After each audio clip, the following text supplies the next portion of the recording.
Alright, good evening everyone. So, for anyone who pays attention to YouTube as to when I set up my waiting rooms and stuff, I apologize for not putting it up earlier because I was like in the middle of setting stuff up, but then before I actually posted the waiting room on YouTube, I got preoccupied doing other stuff and I thought that I set it up. So it wasn't until like 15-ish minutes before the stream, I was like checking my YouTube and everything. I was like, wait, where's the waiting room? And then I'm just like, oh, oops. And then I had one of my windows or browser windows minimized that had almost everything set up for the waiting room and stuff. I just didn't click post and I'm like, oh, oops. So, yeah! I didn't mean to accidentally imply that there might have been no stream again tonight, but I actually wanted to do the stream, so, oops. But yeah, okay. So, had a... what was it? Like, I was originally planning to stream last night, but then there was like, kind of like a sudden outing that I had to go to, and I was like, wait, where did this come from? I was like, oh, right. And yeah, so went out, did some stuff, and then when I came back, I was like surprisingly exhausted. Like by the time I got back home and settled back in, I was like, okay, so I'm gonna go like get the stream set up and everything, and then by the time I sat down, I basically like knocked out like right on my chair, well, sort of. And then by the time I basically woke back up, I was like all groggy and really out of it. Probably because of how poor my sleeping posture is, because you know, you can't and shouldn't really sleep on a chair unless it's like a lounging chair, I guess. But like, yeah. So then when I realized that, I'm like, oh, damn. So I kind of just opted to not stream last night and was kind of just messing around with Horror Plant the other night. I wasn't really, or I progressed a little bit, but I didn't really do any of the meta progression because I want to save the meta progression for on stream. And then I realized that I was probably gonna like exponentially rocket my progression too much. I was like, wait, no, I need to stop playing because I actually do want to like boot up more Horror Plant eventually, because I don't know, it's like, it's really nice and chill. Like, I know that due to the nature of it being an idle clicker game, that like eventually, you know, it should play itself. Although apparently there was a patch like, although no, I think the patch was like sometime wait, was it earlier this week or when was it? Let me check. Version 1.3.3 for Horror Plant was last Friday, actually. But yeah, there's like some balance changes to make active play a bit more, or to incentivize getting bits of the meta progression upgrades to, what was it? Encourage more active play, which I appreciate because, you know, like even due to the nature of idle games, it's like, you know, you just kind of wait for stuff to stockpile, keep ramping, stockpile, ramp until you get to the major checkpoints of like whatever progression you want to go through. But yeah, the buffs to the active play for people that actually just want to like mash through stuff for funsies and everything. I mean, honestly, I should probably put in my meta progression upgrades towards active play just to see how it feels. But yeah, because I feel like in Horror Plant, if I upgrade all the production related stuff, then I kind of like remove any actual need to go for active play because I already have all the automated stuff sorted out. So I'm like, wait, but yeah, we'll get more into Horror Plant down the line. Like, I'm having fun with it. It's chill. Like, it has that, you know, that dopamine hit of like number go up and everything. I also worked on a second save file to get a particular achievement in Horror Plant, where it's like you get to floor 10 without dying giving up a run or without rebirthing. Basically, you know, like get started with a meta progression. So I kind of like spent part of my night doing that because it takes a tiny bit of time to kind of get that going. But yeah, I did it just to kill time at night, and yeah. So let me just get trails booted up and everything. I did spend some time off stream earlier setting up everyone's orbments and stuff because I knew it was gonna take me a while, and lo and behold it did. So I'm like, you know, I'm glad I did it before the stream. But yeah, so also spent some time while I was doing horror plant watching some anime with friends of mine last night. There was like, what did we watch again? It was like the Klutz and the short skirt, or the girl with the short skirt, or whatever the full title was. There was, well, what was the other one? Oh yeah, Witch Hat Atelier. Like, Witch Hat Atelier is a beautiful show so far. And with episode 3, there's like, you know, a thing that goes on, and it was like a beautiful set of visuals given like the highlight of the episode and all. It was really cool. But yeah, like, Witch Hat Atelier is shaping up to be probably like anime of the season and everything. But yeah, okay. So I did a bit of... Looking to adjust your orbments? Did a bit of like organization. Actually, it'd probably be better if I did this for simplicity's sake. But yeah, like equipped Kevin with like all the things necessary for casting and everything, and basically just gave all the essentials, like, you know, the essential speed, EP, so that we have room to cast stuff and everything. General tankiness, Swin, kind of gave more of a on-hit build with like freeze, rot, and mute and everything, and then like all the usual attack stats and all that junk. Then I have like Nagi here to give Swin a guarantee. Oh, okay, even though he has his marks for guaranteed hits, like I thought I'd just put it up anyways in case like the mark wears off in case an enemy gets their turn too quickly. And yeah, Kusanagi, because, you know, if Swin's gonna be hitting crits guaranteed, whether it's from Hollow Core or his like mark debuff that you then hit with another attack, you know, it's basically like, I wouldn't say double damage, right? I'm not sure how it all takes place in the formula, but yeah. So we just gave him all the, like, attack-oriented related stuff and all that junk. Nadia, kind of the usual. Like, also gave her an SCLM boost through Mercy and Strike here, and also make sure to have room for Heavenly Fortune and all that goodness. And what was it? Oh yeah, also decided to make Armor and Staff Crest Plus, so that like we'd have a good amount of overall stats going. Like, look at this. Nadia is tanky, 12k HP, and an overabundance of EP to work with and all that. And if need be, extra craft points per turn as well, which is pretty nice in case Nadia has to like use a craft. Primarily like her pep talk boost one. But yeah, and also because of Armor Crest and the other, or what was it? And I think it was Shield Crest Plus, I believe. Oh yeah, but I don't have it yet.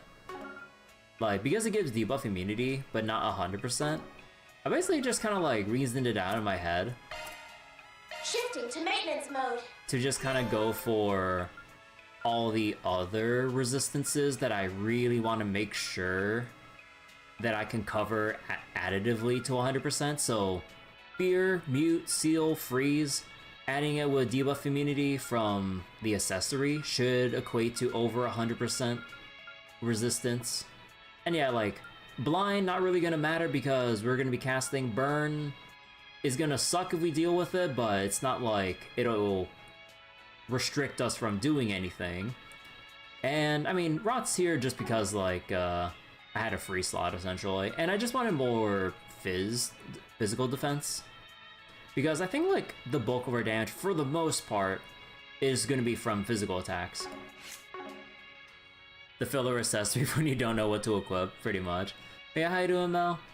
And yeah, and then for Rufus and stuff, like gave him the Grail Locket and the Planet Ring for extra speed and movement and all that. This is nothing for me. And yeah, like decided to give Rufus all of the good shit. So stuff like Burst Gain, Sword Buster, we have Caduceus, I believe it's pronounced, I'm not sure. So basically every time he uses Soul Eater and heals everyone, like plus 10 craft points. Although I don't remember, that just means like the equipper gets plus 10 craft points when anything they do heals an ally, right? But yeah, so since he's gonna be spamming Soul Eater, I was like, oh, yeah, no, that works. And then we get like our additional buffs and everything here. Beowulf, because it also kind of works out here. Because Beowulf with Rufus, like, he's gonna be constantly spamming the, I forgot the name of the craft, but the drive boost buff and everything. So, yeah, AM Passion Guard here and everything. Got the Jade Ring for tankiness. Smog for even more craft points when taking damage. Also that little bit of extra freeze resist to basically guarantee it. Because Grail Locket is 90%, so there's always that small percentage that something might pass through. Though the worst thing is going to be fear though, but we'll have to deal with it as it comes. And yeah, the arts row is just going to be, is just going to be like the free space. Like basically anything else that I didn't get sorted out, I'll just slap in here pretty much. And then yeah, we have all the good stuff here. So after I made room, or what was it? After I got Heavenly Fortune, also saw that I had the extra room to go for STLM boost 2 for giga huge STLM radius for positioning purposes and everything. And also a power charger just to sustain through a dungeon or whatever. But yeah, like, I think like everything's pretty good here. We got Durandal because might as well have Rufus like not only be the boost gauge capacity man, but also the one that fills it even further when attacking enemies. So I thought like all this put together would kind of just work out with the game plan and everything. And yeah, in terms of hollow core stuff, like Ruby's gonna have the most busted one with Altera. Fralf, so that Kevin can just get some huge casts put in and everything, or put out and everything. Nagi on Swin, so that like what was it? In case like the enemy doesn't get a mark applied on them, we can just guarantee it anyways with the crit stats that we have. And also speed. Speed also helps. And then yeah, similar thing with the Holocore or Edna here. Although the main thing with Edna is primarily for cost reduction for sustaining. Or also the EP regen, I mean. Because shifting to maintenance mode. Because usually the reasoning I have is like, if I can't get absorbing arts on someone based on how their elemental slots are, then I'll just give them whatever hollow core that has an aspect of EP regeneration, so that we can kind of like sustain ourselves without needing to bank on, or without needing to spend a turn on like an EP charger. Although, actually, let me double check something real quick. Ultimate win, cast time delay, shield, speed, shield. Okay, wait, I have Alter Edna, right? What does that give? Attack surge. Yeah, sure. Holocore Edna reporting. Okay, so we have speed, phys attack. Okay, what about Alter Nagi? Ooh, actually. Hermes here, for safe and speedy deliveries. I'm your courier. Oh yeah, I also switched Holocore to Hermes for the heck of it. Mainly because like initially I had Gujin on Swin, and then I got tired of hearing Gujin's like annoying voice because oh boy, who knew that like when you're constantly switching quartz and everything around, hearing Gujin's voice lines, or at least En voice lines, really start grating at your ears, and I'm like, oh boy, just let me listen to Hermes or something. And yeah, like, also got Frau for... Looking to adjust your ordnance? Yeah, also got Frau for Kevin so that he gets the big power spike and everything, but also the EP cost reduction with the sustain with regen too. And yeah, also went through everyone's... Oh, actually I didn't fix Kevin's yet, oops. But yeah, I went through like everyone else's arch drivers and I'm feeling pretty content with like where they are. But yeah, actually I forgot about Kevin. Let me see, what do I give you? I think like the biggest thing would be like innocence or something.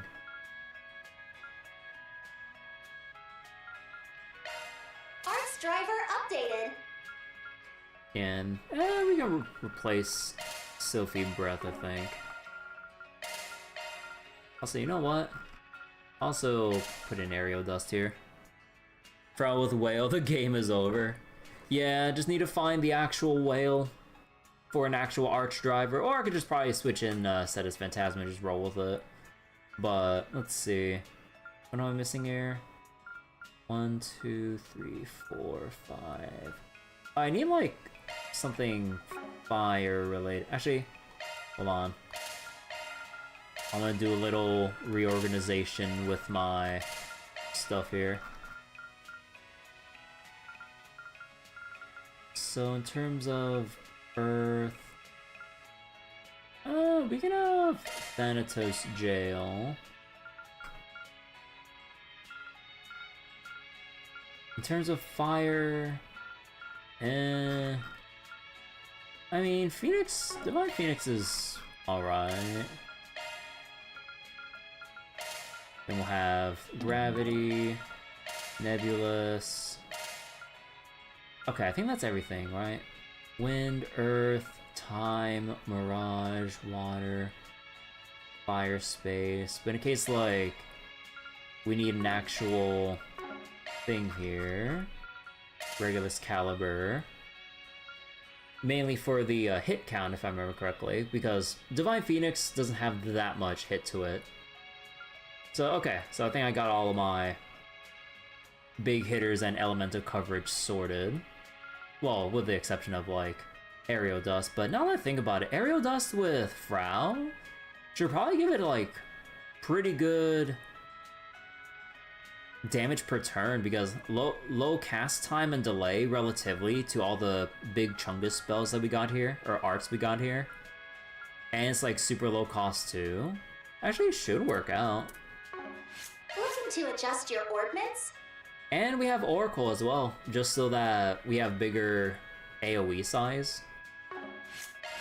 Although, actually, what is impacted by it? Thorn, Dust, Jail. That's increased, that's increased, that's increased. Okay, yeah, so everything does get a decent range or radius increase too. Okay, so we got all that sorted out finally. Let me just save so I don't have to do all that again. Alright, so where were we last time? Doing a lot of talking. And should probably have some, or work on some forest BGs as well. But before we get to that, I think we should just go to the Al-Jumeirah just so we can hit up the main story bit here. And also talk to all the NPCs. And then after that, we'll get to the forest BGs within the entertainment and cultural districts respectively.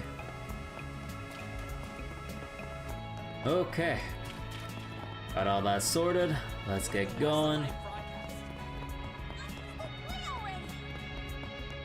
And yeah, thinking about the next couple of days of like the stream schedule and everything, I think after we get another or tonight's session of Trails out of the way, I think I'll jump back on Zenless so we can do some of the side events that I have yet to still do. And also, Nangong Banner is gonna roll over tomorrow? Yeah, it's like less than, what was it? Like less than 15 hours now, or give or take? by this point. And then I believe that when Cecia's banner comes up and everything, it should be another event along with... Basically, we'll have like the Patch's major event with 2 other side events at the same time, I think. Rolls over tomorrow afternoon. Okay, thank you for Ollie. But yeah, so I think like tomorrow we'll do some Zenless, like go through the event content, maybe go through some endgame content if time allows, and then probably after Zenless, I think probably after Zenless, wait, let me see. We got, okay, Grand Blue is just whatever. FGO we're done with. Star Rail we're kind of done with, but there's also side quests and content that I should and can do, but I'll put on the back burner as usual. Let's see, other things to do would be Horror Plant, which I started earlier, and sinking at the bottom of the swimming pool is my Borderlands 2 playthrough still. Yeah. So I think like probably after the day after, or was it? After Zenless, we'll go back to Horror Plant and do some more idle clicker stuff for the heck of it.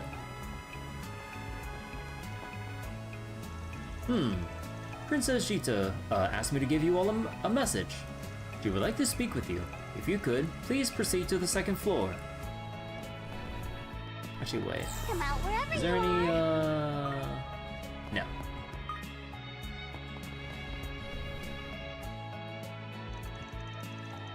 The Al-Jumeirah always makes me feel like I've stepped into another dimension. So this is where Marielle and the princess are staying. Yup. They said they'd be coming back here once they finish at the hammam to have a meeting with someone, I think. And since they so kindly invited us to stop by whensoever we please, I doubt they'll mind a quick hello. Considering the group within almost certainly possesses the information we seek, we should be sure to have all of our cards in hand before making our approach, no? You're probably right. After all, I've heard the princess has got a pretty keen eye. And seeing as El Simo is Professor Hamilton so much, well, personally, I just want to see if we can get the princess to spill the beans without her catching on to us. Here's hoping. You know, I don't think we've got ourselves together just yet. Yeah, we still haven't even heard from Jack and Hal. Plus, we should probably do a little more digging around, don't you think? Oh, I can't even like talk to anyone here because it's like the big progression blocker right now. Or sorry, we gotta go through all the other bits of progression right now. Oh, well, shit. Alright then, I mean, sure. I'll just go do some forest BGs. What's on the menu? Let's see, casino counterfeiting. It seems counterfeit coins have been circulating among casino players. Don't ask me where they came from, I haven't the foggiest. For the sake of our customers who simply want to enjoy playing our games, we would like this matter to be resolved promptly and discreetly. Should you be able to accept our case, please come to the Molin Casino counter. Manager David. Alright, gotta solve a case of counterfeit tokens. Also, double checking, I did get the achievement for the casino stuff, right? Oh, yeah, I did. Because it was, I think it was all the way down here. Yeah, win blackjack and stuff in Tharbad Casino.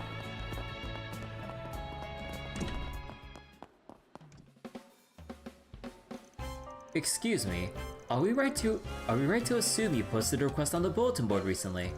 Oh, I know you folks. You've been around the Molin quite often these past few days, haven't you? So you're the ones accepting forest BGs. Yep, that's us. Anyway, just to get down to the nitty-gritty here, you said you've been finding counterfeit tokens in the casino lately, right? Unfortunately, yes. I can't speak about the matter too loudly, of course, but no.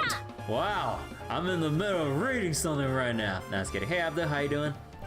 I can't speak about the matter too loudly, of course, but know that these are extremely grave circumstances. If you don't mind, I'd like to discuss the nature of the request a bit further with you all. Do you have a moment? Sure. But yeah, thanks for the big 120 streak. Hope you're doing well, Abdel. Alright, sure. Sounds like you're in a pretty tight bind here, so let's hear it. Your kindness is much appreciated. Now, if you would please follow me. The token you see on the left is one we use in our casino. The one on the right, however, is a counterfeit. What's the difference? Hard to tell just by looking at them.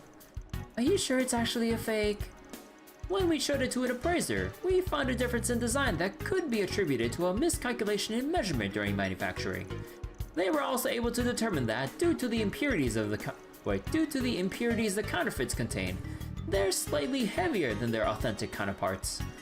Minute as these differences are, however, even I'm unable to distinguish between the two.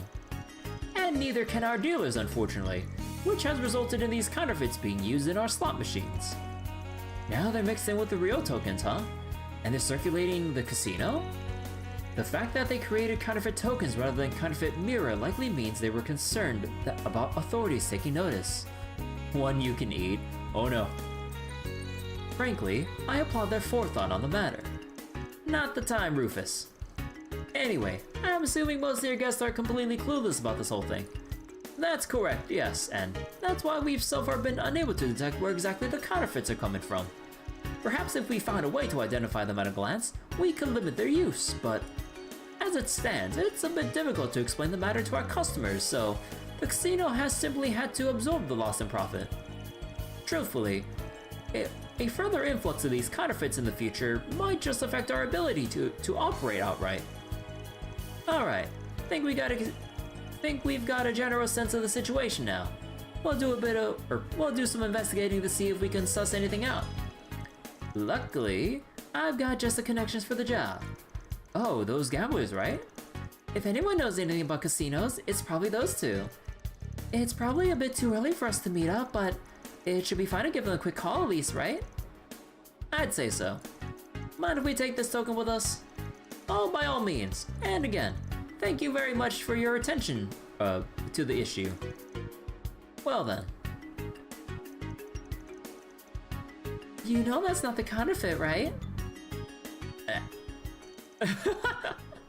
Kevin. After leaving the casino, Kevin called Jack and Hal. Just got those pics you sent, Kevin. Thing's a real piece of work. You see any while you were helping that lady earlier? Can't say I did. If the material they're made of is different and so's their weight, I would have noticed the moment I touched one. But honestly, anyone but me would be hard-pressed to tell at a glance. I get the sense that the mastermind behind these things had a single-minded resolve about this plan. They were determined to see it succeed, by any means. Now, why do you sound impressed? But you know, that rumor. Oh, here's something we can use. While we were gathering intel for you earlier, we happened to hear something that's kinda been nagging at me ever since. See, apparently there's this token shop that's cropped up in Tharbad recently. Claims to be a place where you can buy casino tokens on the cheap.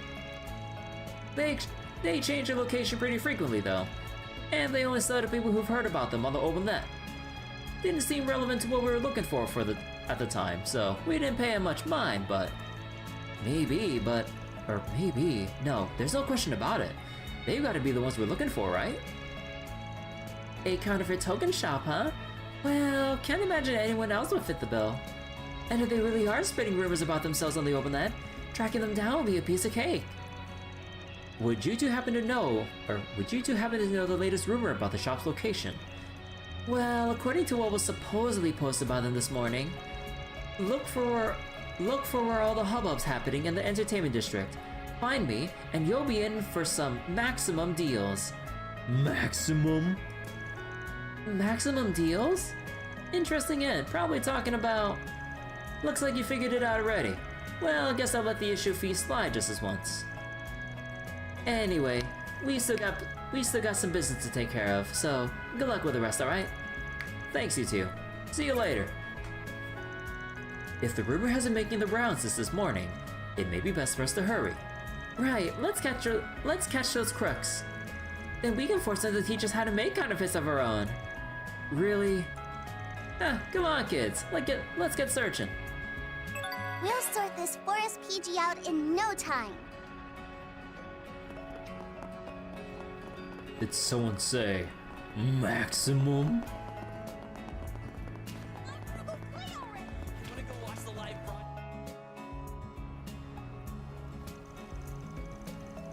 This is the venue for that maximum energy event.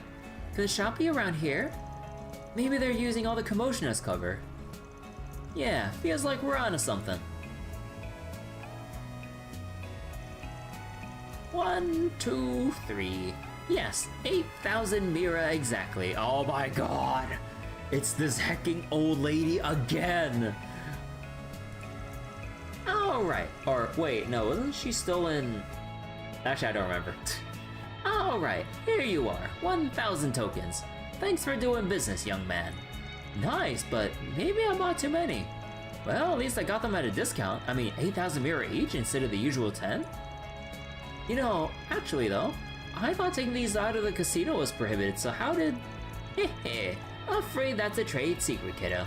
If you find yourself needing some more, I'll be in Tharbad a while longer, so keep an eye out, alright? Will do, thanks a lot.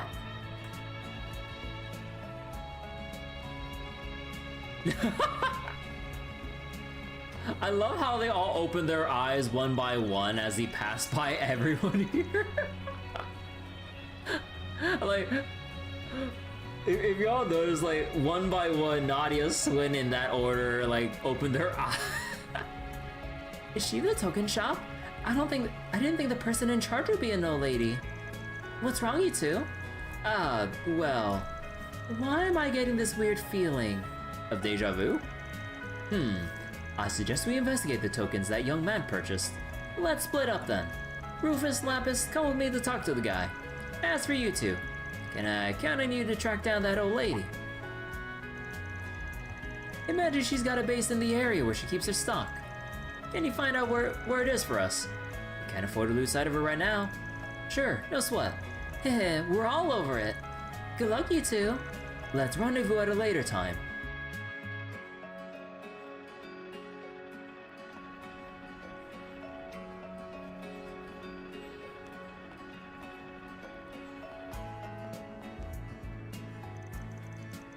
There she is. Wonder where she's going. Let's be careful following her. Don't want her catching on to us. Oh, I have to do the super tailing. Oh, son of a bitch. Central Eastern culture is so fascinating. Don't be shy. Stop on by.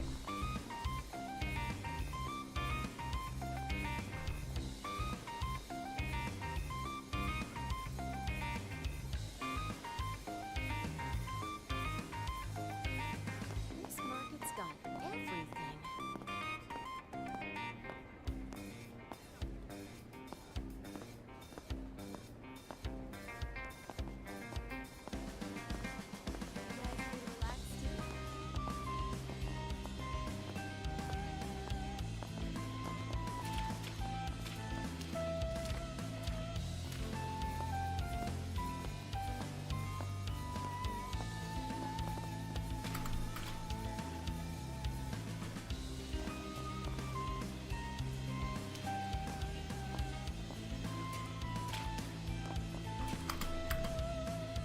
What? Oh shit, she's hauling ass.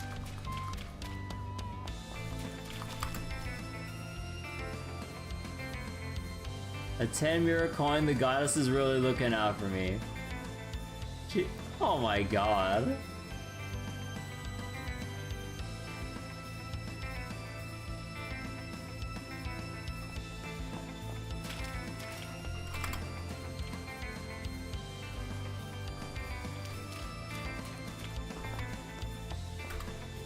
Yep. What? Nope, totally didn't see us. Mm-hmm.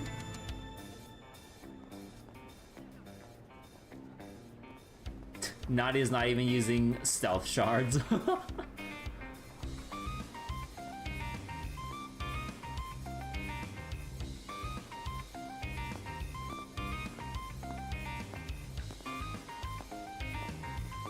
So maybe Lane should have tossed her old ass in prison, middle of nowhere in Daybreak too. I mean, every time we should have like jailed her ass pretty much. But oh my gosh, she's hauling ass.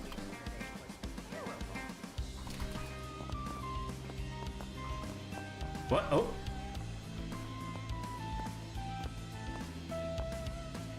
No, no, look, if we don't walk, she's not gonna notice us. She cannot detect movement. Uh-huh, no, we're fine. Yep. Man, great wall we got here. Mm-hmm. So how about that weather last night? That rain was crazy. There's still puddles around since last night. Yep. Wait, do I have to walk up to her?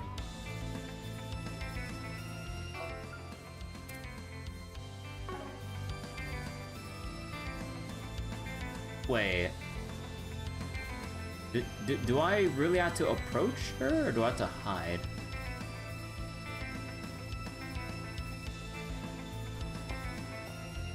Or do I have to, like, get out of her detection range? No, do I literally have to walk into her now? Wait, I'm so confused. Yeah, because if I wander too far...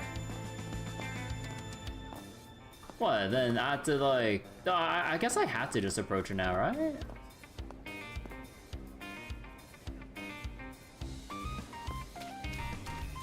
Oh, holy shit!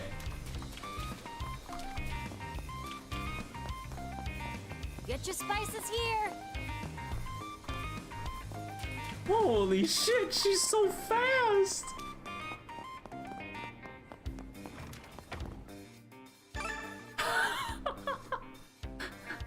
Okay, man, that's so dumb. Wait, the hammam? How would she come to a place like this? Maybe she's treating herself to a bath for all the hard work she's done, but I mean... At least the sequence in this one's nice and quick. Yeah, it's nice and quick, but man... At the very least, for as clunky and shallow the tailing sequences are compared to, like, I guess, like, how Judgment does their tailing segments or something like that, or whatever. At least it doesn't overstay its welcome, but man. If she heads into the women's baths, we're in trouble. We need to make sure that doesn't happen. Keep off my ass, you freaking creeps!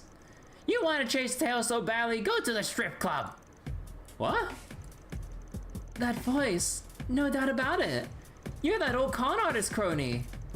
Huh, how'd you know about... Wait a second. Ain't you those brats that work with Beauty's Blade? How dare you show your faces in front of me? If it wasn't for you, I'd never have ended up in debt to the Kingpin.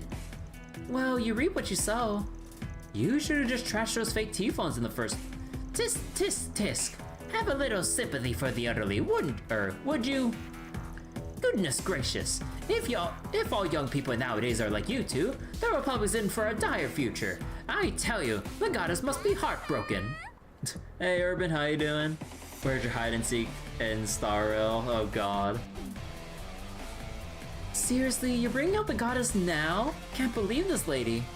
She can talk all she wants, but she really is the one responsible for all those counterfeit tokens. We can make this quick. This is a new business venture, of yours? Trying to put your experience as a swindler to good use again? Was wondering why you were in Tharbad. So, you're trying to interfere with my business again, are you? That it? You're not that important. We just happened to pick up this forest PG while we were in the area. Doesn't look like she's got any flunkies with her this time around. Come on, let's nab her ass. Heh heh heh. Ha ha ha ha. Like I'd ever let you brats get one over on me again. If you think this old dog hasn't learned any new tricks, then think again. Chrono Drive! Wait. Oh no.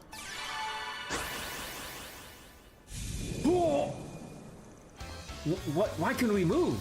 And how'd you get so fast? Haha, behold the ace up my sleeve. Think I've made enough cash in Tharbad by now. High time I hit the road. Ciao, squirts.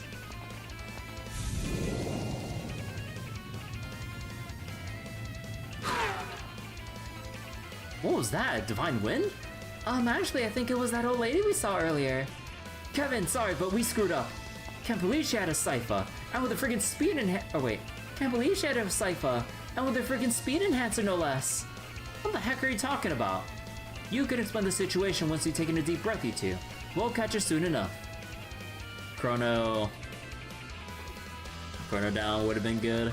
Nah, she's all about enhancing her own speed.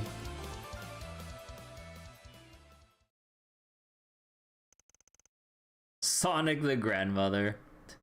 So like, you're playing some Stardive. Oh yeah, I saw a friend of mine playing Mongo Stardive earlier. It looks silly. Like apparently like the writing's kind of on like that like Konosuba levels of like silliness in terms of like the writing, story direction, and all that. Because yeah, I was watching the like intro cutscenes with my buddy, and yeah, it was all just pretty lighthearted, silly stuff for the most part, with the exception of the very first scene when you pick your character or something, or no, when you launch the game. But yeah, also timeout. Why the heck is that mascot cat character or mascot cat pet that you have canonically called Nyanners? I'm just like, they could have picked any other fucking name. But out of all the names they would canonically name that cat mascot, they actually named it Nyanners. And I'm just like, bro, I can't take that shit seriously. Considering, you know, I'm just like, bro, I don't even watch her, but like, bro, why did they decide to call the dumb cat Nyanners? Brother. Sometime later. Holy shit! Ha! Looks like I managed to shake him. Buying that black market Zect arms tech really did pay off in spades. No one can catch up to me now, not even Beauty's blade. Heh heh, they'll never guess my stock's this far out of the city. Burn the midnight oil to create those molds, so you better believe I'm gonna use them. Maybe I'll head to Elsam's entertainment district next. Afraid this is as far as you go, lady. What? We found you. Thanks for leading us to your stash, Granny. How'd you find me? There's no way you could have seen me leave the city. That's where our boss's cunning comes in. You see, when you passed me by earlier, I managed to slip a single counterfeit token into your clothes. What? When we received it from the casino, I registered its data with my Sypha, just in case you understand. With that info at hand, it was only a matter of utilizing Shard Search and the map application to guide us straight to you, and it seems your entire supply. Split-second decision making, huh? Knew teaming up was the right call. So, Magisa, was it? You're not going anywhere. Not even with that gimmick of yours. To hell. Oh no. Go to hell! This always happens. First there was a special support section, then those stupid inspectors from the Empire. I mean, don't you feel the least bit of shame for scheming against a frail old woman like me? Well, my ears are ringing. Wow, guess even Rosenberg Tech isn't immune to her voice. What a stupid question. Who do you think you're dealing with here, lady? We may not look it, but all of us are former inhabitants of the underside of society. You think I give a rat's ass who you are? I'm a black market trader, for goddess' sake. I've spent half a century experiencing the sweet flavors of triumph, the bitter taste of loss. And I'm never giving this life up. So don't you ever mess with the con artist crony again, you hear? What? Holy shit! Oh, you gotta be kidding me. I knew she was planning something. I hadn't realized you were prepared for the occasion.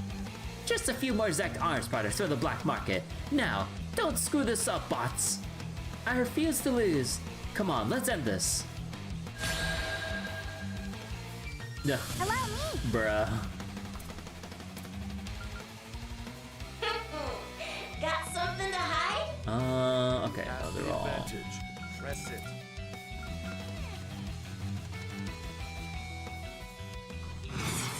Speed ahead! Right behind you! Here we go!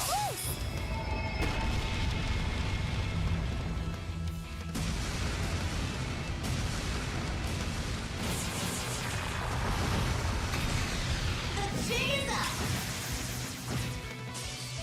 In I go.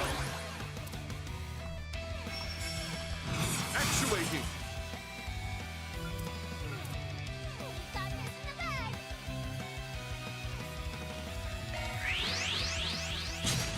Victory's in our grasp. Let us strike all at once. We're not through yet. Activating Shark Command! Thanks, Zita. Brilliant! Give it your best shot.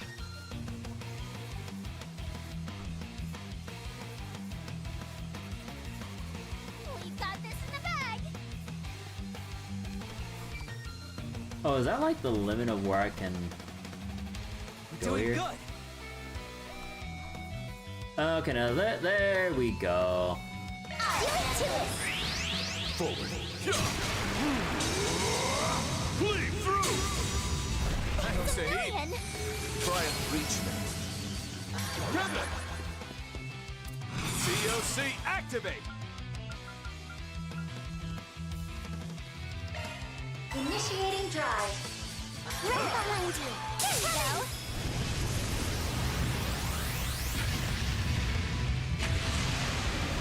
Allow me.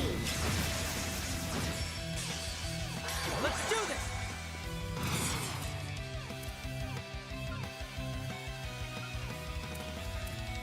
Your time's up. In the bag!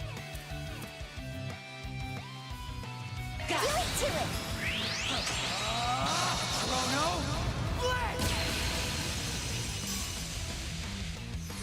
Got it. Not done. Got it. I'll end this now.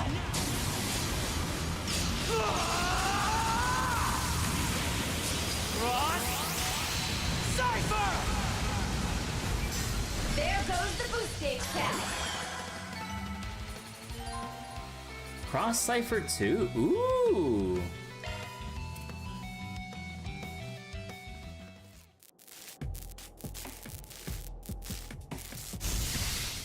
Oh. My trump card! How dare you! That's checkmate, Magisa. And... Chrono down? Oh no, Chrono break it was. Oh no, she broke the thing. Or he broke the thing. Bleh. No. Ah! My business! The molds I worked so hard on! What a relief. Though I can't say I'm a fan of setting the whole setting everything on fire bit. Yeah, I mean, I know they're all just counterfeits, but shouldn't we have at least collected a few as evidence? Well, it's not as if we're the police. We've no real obligation to do anything more than what was requested of us. That being said, dealing with her would also fall under. Oh. Holy shit! Over there! How'd she move so fast? I'll get you back for this someday, you brats! Mark my words! Wait a minute, ignoring that hotkey... Wait. Ignoring that hokey parting threat. Do you seriously plan on running through the desert?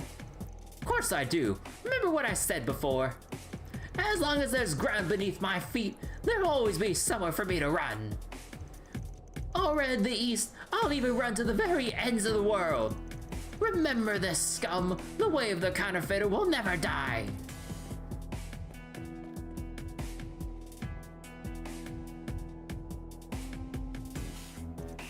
Should we go after her?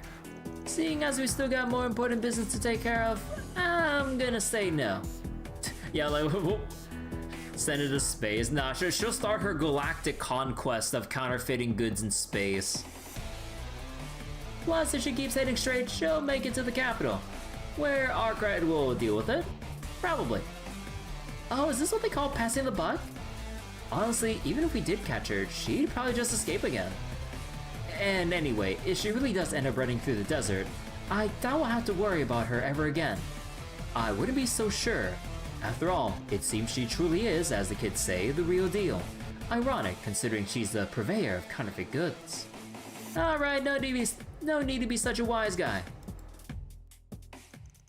Utterly exhausted, Kevin and company returned to Tharbad.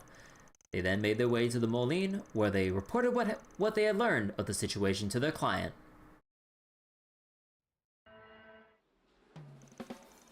I see. So you were able to cut off the flow of counterfeit tokens at the source. You have my deepest gratitude for your swift action on the matter.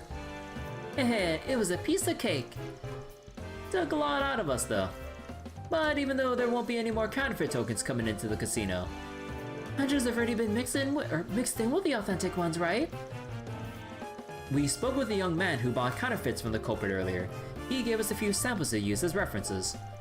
With this many, you should be able to pinpoint a more efficient way to identify them, though actually extricating them is another issue though. And of course there's the matter of customers who bought counterfeits under the assumption they're the genuine article as well. If only I could think of a solution that could account for all of our concerns. What's the best option for dealing with the counterfeit tokens already in circulation?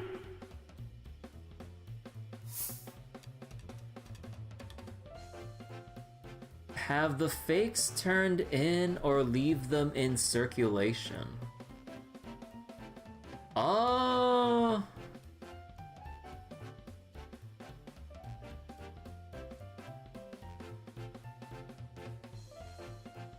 Wait, what would be the best approach here? Because I'm assuming having the fakes turned in would probably be bad for the casino rep, but good for, you know, the long-term profits of not having the fakes in circulation. Or leave them in, and I'm assuming they leave it in circulation, but then as the counterfeits trickle in, they'll like sort it out, since they do have the reference data to take it out like behind the tape or behind the scenes, I think. Extra work for the casino or monetary inflation for the consumer or something like that. But also on the other hand, can someone actually tell me which one's like, oh, what was it? Like, which one of these options raises like neutral or chaos alignment? Because it's not really the clearest to me which of the alignments these options increase. Because I'm also of the mind of raising chaos, but I'm not sure which one raises which hacking option. Go with my gut. Yeah, I mean, like, I think like the subtle way would be like just leaving it in circulation. And then I'm assuming if the conversation develops that way, they'll probably say like, leave it in, but then as you cycle through the tokens that go through like the machines and everything, like, you know, whenever they have to like take shit out or whatever, I'm assuming, then they can like sort out the counterfeits like through each thing, or I don't know.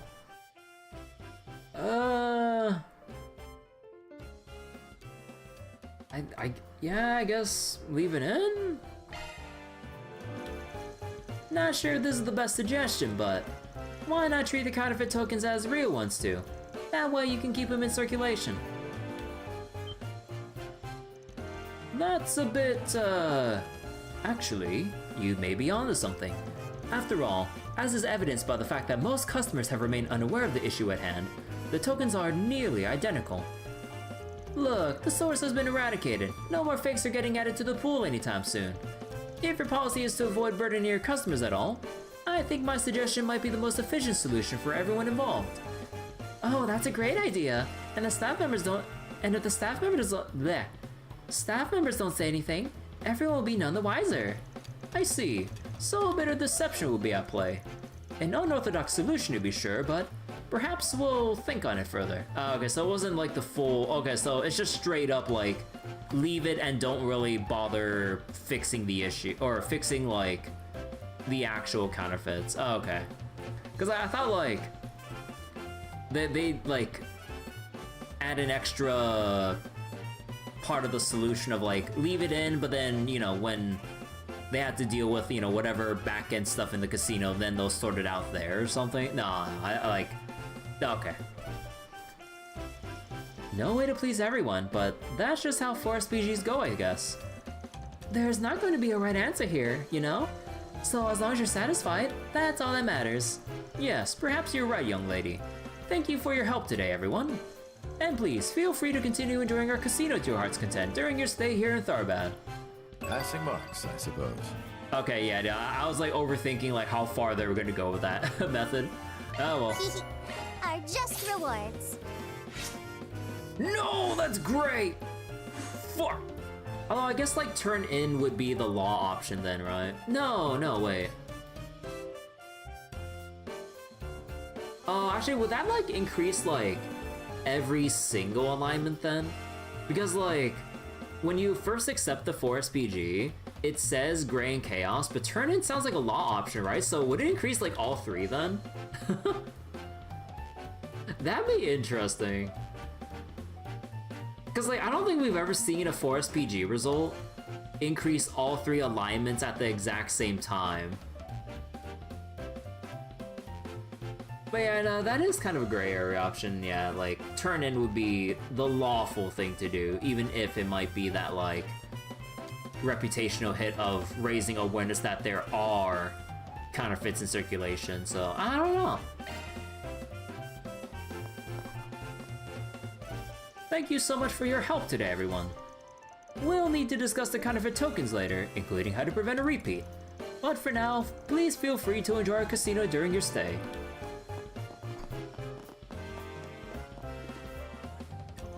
I hear they caught the person who made the counterfeit tokens. Oh, what a relief. Apparently it was an old lady though. It's kind of hard to imagine. Wait, I showed an old woman around just yesterday. She seemed like a good person. Don't tell me that was the trial run for her counterfeit tokens. Uh-oh. Also, timeout. I think I forgot to read one of the newspapers, didn't I? Oh yeah, I don't think I read... Oh yeah, I don't think I actually read Daily Tharbad 2. Right, whoops. Okay, let's just go. Okay, hold on. I think this might be too busy of a BGM to read the newspaper for. Okay. Alright, so Daily Tharbad 2 International. Relationship between the Republic and Elsheim holds strong in the new era. The Principality of Elsheim has been complying with the Republic's request for Project Startaker, including enacting flight restrictions south of the Ishko Mountains. In fact, the project's steady progress may well be owed to their tight relations with Elsheim. The Principality's Prince Sharid and Princess Zita are scheduled to appear as representatives of Elsheim at the ceremony in Edith tomorrow. The Republic has received many a boon from its long-standing relationship with Elsheim, its cooperation with the space program being one of them. Similarly, they have given us numerous cultural imports and intelligence through trade in the past. After the Ober Revolution, the top-grade septium produced in Elsheim was of considerable value, and they've always done business exchanges with the countries in the eastern and central eastern parts of the continent. This relationship between the Principality of Elsheim and Calvar dates back to the time of the Old Kingdom. Back then, the royal families of the two countries engaged in trade, and even now, there are a bevy of commercial transactions and other such dealings between their citizens. And after a democratic government was established after the revolution, Elsheim recognized that the new administration cultivating a budding relationship that remains strong to this day. In this new era where the stars are within humanity's reach, we hope both countries continue to work hand in hand for a brighter tomorrow. So wait, Game 4 SPGs just numbers for observation. They don't determine outcome as much as they did, or that much, unlike Daybreak 1 and 2. Or sorry, Daybreak 1 I mean. Okay, so Beyond the Horizon doesn't really have too many of those like alignment moments like how Daybreak 1 had it. Huh. Well, I mean, I guess that's probably a good thing for a first playthrough thing, because like, I don't know. Because like, on one hand, it is kind of cool to see the impact of the alignments you do focus on, but also, yeah, it does kind of suck that like, if you just like evenly spreading out like the choices you make, whether it's by choice or just through happenstance of like how your mission, or with how your end results all stack up near the end of the game, it does kind of suck if you miss out on them. So, I don't know. Entertainment, Z1 stars and Central Eastern dancer duo arrive in Tharbad. In case you weren't aware, several celebrities have come to Tharbad. Firstly, the Z1 racing superstars Maxim and Aslan are here for an event promoting the new Vegas Films production Perfect Driver Zero, and the energy drink Maximum Energy. As a result, Z1 fans have flocked to Tharbad, and the excitement in the air is palpably electric. Aslan in particular is quite popular among those in Tharbad due to his Central Eastern heritage, and the citizens have welcomed him with open arms and great cheer. Both races competed in an exhibition race in the capital last night, and the fact that Aslan finally claimed victory over the 4-time champion has got everyone talking. This is just one more reason the newest racing superstar has garnered so much attention as of late. Speaking of superstars, our very own Asara Erter and Shahina Erter, who often gave dancing performances in the cultural district, have returned to Tharbad. Since gaining a foothold in the entertainment industry through the film festival last year, the Erter sisters have been exceptionally busy, with their appearances in film, various tours, and homecoming performance in their Central Eastern hometown taking up much of their time. But now they found their way back to Tharbad and are putting on shows in the cultural district as they did in the past. Why not come to the place where it all began for the legendary duo and see them put on a dance for the ages? Local. City Council conflicted over optimal utilization of Oasis. Regarding our city's abundant water source restored through irrigation work 20 years ago, Tharbad Diet members are discussing potential broader applications for it in the future, but opinions are currently split on the matter.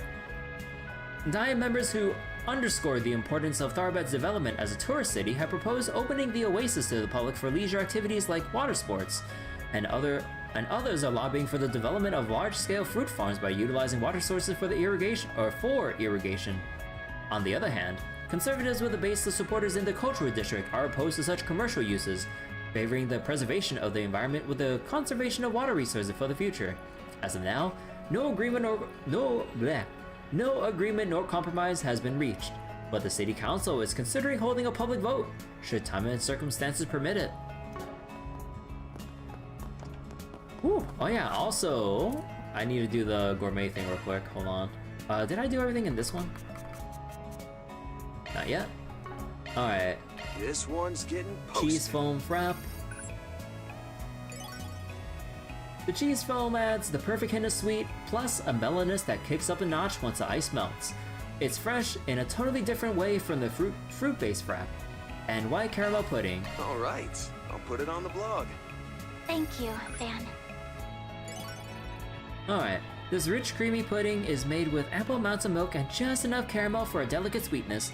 No wonder the dish is beloved by customers young and old.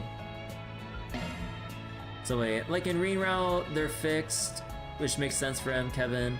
Oh no, I know that, like, or what was it? Like, I was already under the assumption that the alignments only pertain to Van. Like, I wasn't really expecting any alignment choices for Reen or Kevin in their respective routes.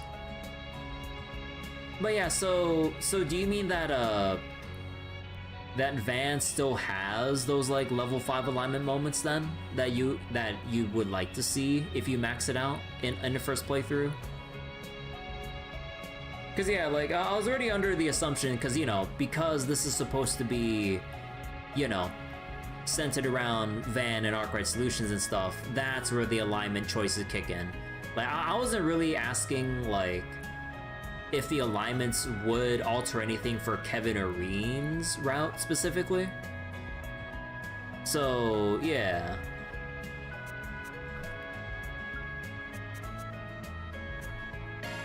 I'll send this review to Van. You could, it's really hard on first playthrough. Wait, do you mean like we could actually hit all level 5s on first playthrough?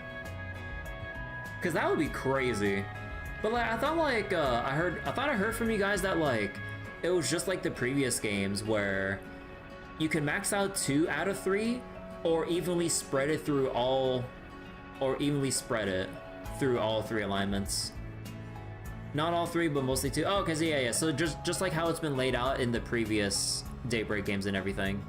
Like you can max 2 except for 1, or you can max none, but basically leave everything evenly spread out if you so choose. Alright, so rich chai pudding. This pudding is seasoned with spices normally used in chai. As a result, a unique scent and taste you'll crave even in the heat. Really gives you a sense of the locals' ingenuity. And saffron biscuit.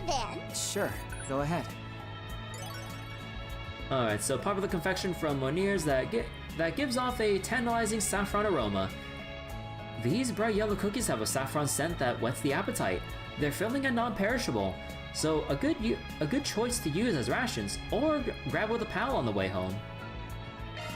Alright, Alright. I'll put it on the So, blog. strawberry dream sandwich. The humongous strawberries in this sandwich are practically bursting with juicy sweetness. And just look at that beautiful cross-section. I mean, talk about feel-good food, right? Alright, I'll put it on the blog. Alright, espoir, macarons. I appreciate it. The multicolored shells smell daintily sweet, and although the filling flavors also vary, together they harmonize magnificently, a stellar addition to any tea party. And Café de Can't wait to see Tiramisu, what folks say. or tiramisu. This fancy showstopper uses twice-baked espresso-soaked biscuits, twice-baked espresso-soaked biscuits, a labor-intensive effort rewarded with robust flavors steeped in the history of La Nuit des Chat Noirs. 5 stars out of 5 from Vanna. And also, I think I needed to cook some actual food here. Let me see. Anything that says eaten 0.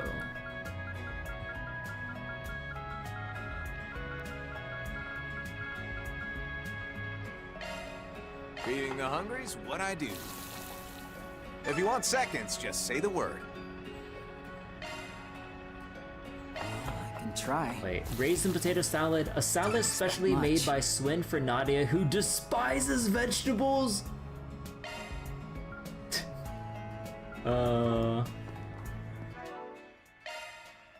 yeah, forgot to read the recipe.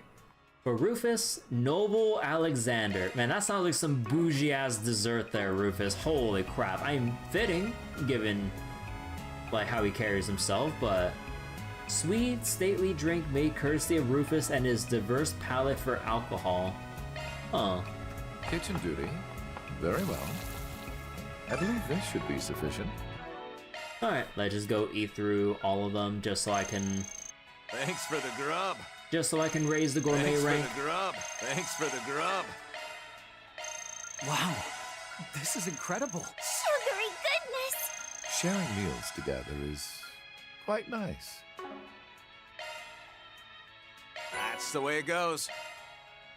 Ooh, Hanuman. Yeah, baby. Oh, what? Wait, that's crazy. 100% evasion and arts evasion while casting arts? Wait, wait, what? The only way to get hurt then would be through an S-craft. Holy shit. While you're casting, I mean. But holy shit.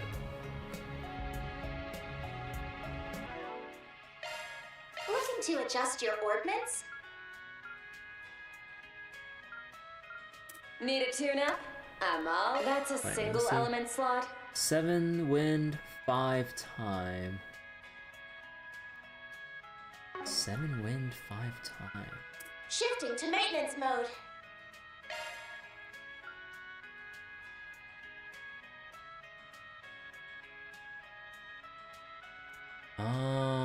Wouldn't really provide much here, surprisingly. 7 wind, 5 time.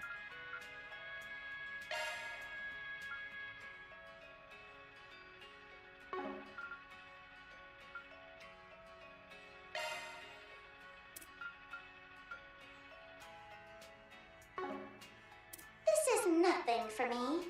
That's a single element slot?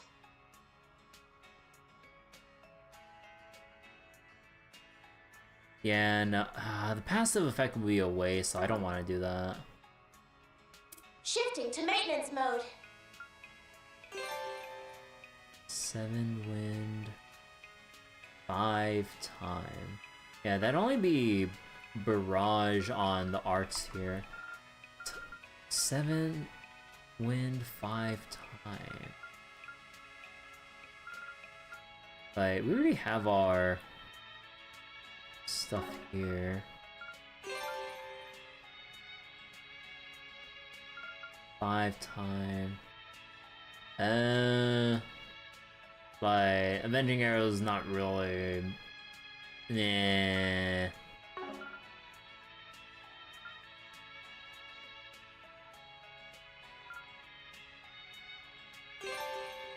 Yeah, I guess, like... Did you get further damage from the boost here? Huh.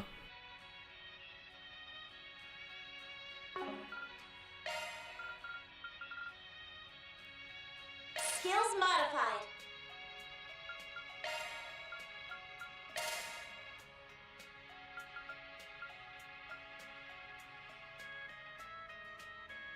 So wait, since I'm over... That's a single element slot.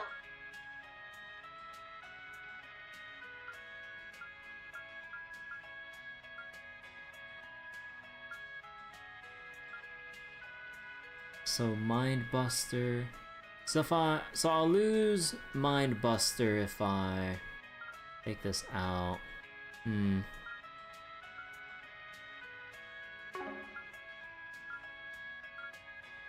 Looking to adjust your ordnance?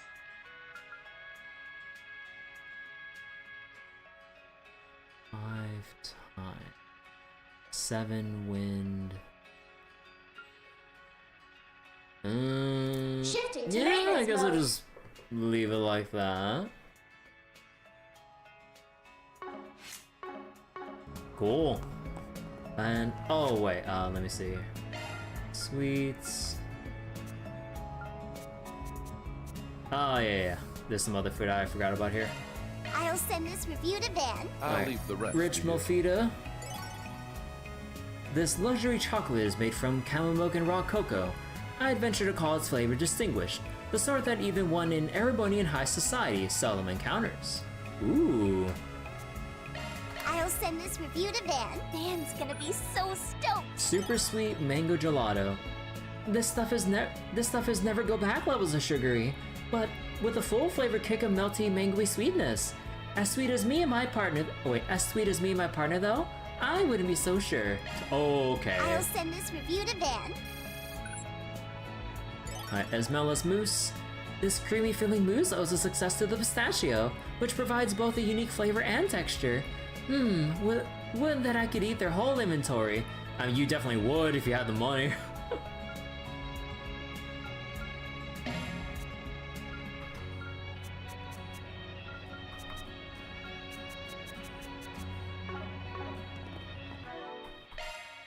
Let's see, how many more dishes do we need to sample? Oh my god, there's still like 26 left. Oh my god. And Galadriel? Limited edition sweets uploaded. Huh. Wait, any other, let me see. Any other arch drivers or quartz? So, there's the Monster Lock stuff, which is usual. Limited edition sweets we'll get eventually. Caduceus, we just have to open up more chests. Okay, we get another one of those. Forest BG cases, Topic cases, Himmel the Hero, Lucifer. Man, I still need to do a quick run to get the Grimgarten achievements for Jin, Risha, Celise, and Leon. And I'm a little bit lazy for that, but yeah, I need to do it eventually. Kono Hanasakiya, all arch drivers, which basically feeds back into the main story progression here. Oh, and then an arch driver, or oh, I was looking at plugin, right? Plugin was for Calliope. Driver would be, yeah, okay. Sypha is unlocked. Yeah, we still have like one mystery member who we need to unlock. And then, yeah, ambushes and enemy slaying, like, yeah, this is like grindy ass achievement, and I haven't really been grinding that much. Mainly because, like, I already have my Sepith situation kind of sorted out. Maybe, like, once we start finding enemies that drop you material pluses, maybe then in my spare time off stream I'll slowly farm it out. Because, like, trying to find regular enemies, like, I might as well try to get something out of it material-wise. So, might as well just see if I can, like, get in particular, like, U material pluses when enemies drop it more commonly. But yeah, I think, like, so far, like, enemies in Tharbad or Anchorville don't really drop any U material pluses. Still too early for that, surprisingly. Alright, so now gotta go head on over to the entertainment district.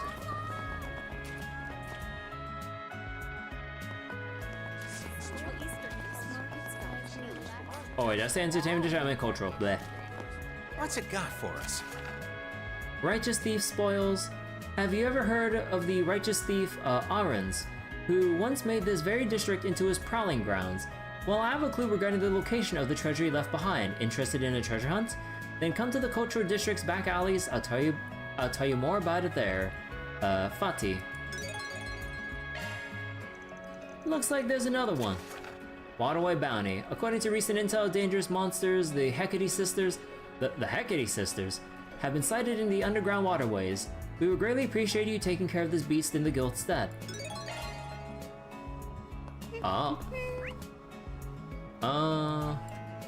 Okay, so Waterway into Righteous Thief. We'll do Righteous Thief into Water Bounty. Should probably make the save here just in case.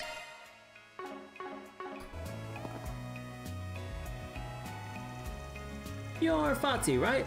We saw your request on the bulletin board earlier. Haha, I knew you'd come. None of you are the Spriggan though, are you? I assume you folks are taking on 4 SPGs in his place. Well, so you knew we weren't him and you still asked for our help? Don't tell me, do you know us? Well, not at all. But after taking a little look at what's been going on behind the scenes these past few days, I had a hunch. Finding that a man of the church is at the center of it all, was a bit of a surprise though, I'll admit. And that gentleman over there, well, it's probably best not to touch on that one, is it? Your discretion is much appreciated. So this request was about finding the location of some guy's treasure, right? What exactly do you get out of asking us to do something like that? All I'll say for now is that I believe you all have the capabilities necessary to obtain this treasure. What's important is whether or not you all intend to follow through on this opportunity. So, what will you do? Sure. I mean, I'm curious and all, but... yes, 4 SPG accepted. Now let's get a hunting. Hey, hold on a sec, will you? I'm kinda curious myself, actually. After all, a chance like this doesn't come every day, right? And if all goes well, we might even be able to make back all of Rufus's money. Well, I wouldn't be so sure of that. But I suppose there's no harm in taking on gambles every once in a blue moon, right?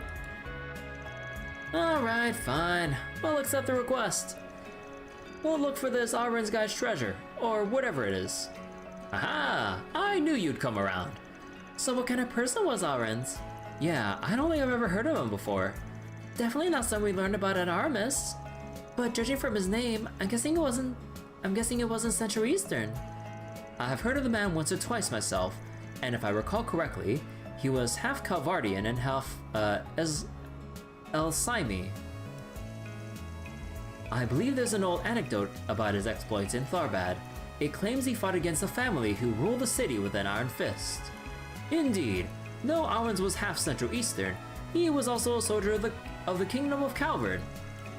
So when he was dispatched to a location just outside Tharbad, he witnessed firsthand the cruelty wrought by the most prominent family in the region. Yeah, heard about that when I was doing some research on the city. There was this independent lord apparently, who owned a piece of land stretching from Tharbad all the way to western Elfside. got away with a lot of crap because of his connection in both countries. Yes, of course. Aaron's lodged complaints about the Lord's behavior to both the army and the kingdom, but he was unfortunately silenced. However, he had grown to care deeply for the people of Tharbad, and had even taken a lover in the city. So to do right by them, he quit the army and took up arms against the family, knowing doing so would have him marked as a traitor and a thief. And eventually the family was overthrown, forcing Calvert and Elsheim off their proverbial behinds to re-examine the governance of the region. I see, then. Then is this treasure something he stole from the family? It's a strong possibility. You see, though the majority of the riches they acquired through their exploitation had been returned to their rightful owners, the wealth the family gained by way of tolls and managing mines was also quite considerable. People believe Arends may have hidden that wealth for his future descendants. Oh, boy, is this exciting or what? So you're gonna give us a hint where the treasure is, right? Well, the only hint I have for you is this map. You'll have to use a cipher written on it to find the location on your own. You know, I'd make a comment about how cliched this all is, but this might actually be a good chance to test our skills a bit. Solve the mystery and find the treasure left behind by a legendary thief. It's almost like we're in a movie. Could do without the whole wild goose chase thing though. But that's what makes it fun. Plus, searching for it ourselves will give us what they call a sense of accomplishment. A sense of pride and accomplishment? Well, the rest is up to you, my friends. Remember to keep your wits about you, though. After all, you aren't the only ones with a hankering for treasure. Ooh, so you're saying we could have competition, huh? No way we're losing now. Haha, that's the spirit. Now if you'll excuse me, may Arusha grant you guidance.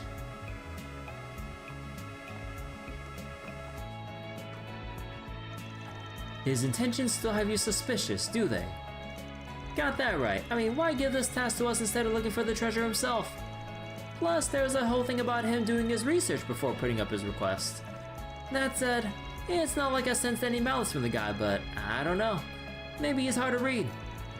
Certainly possible, I suppose. But for the moment, I believe we'll have to advance the investigation to learn what his true motives are. Nothing ventured, nothing gained, as they say. Right. We'll sort this forest.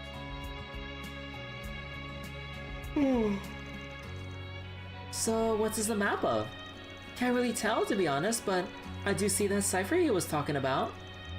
Judging from the topography and the orientation of the area in relation to Tharbad, I imagine it's likely somewhere in the Sand Sea. Maps from 100 years ago, maps from 100 years ago aren't really like the ones we use today, though. The symbols they used were different back then. Topography changes over the years too.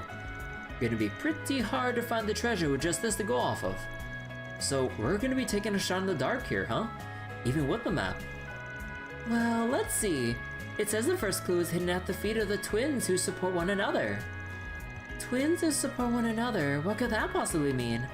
Huh. Well, whatever it is, it's unlikely to be man-made, given the nature of the Sand Sea during that era. However, if this cipher was indeed intended for use by future generations, I doubt it's anything prone to change or decay either. So maybe we should be looking for stuff that's more hardy, like rocks or something. Man, this forest PG ain't gonna be a stroll down Easy Street, huh? Why don't we just head out to the dunes for now? Onward to treasure galore.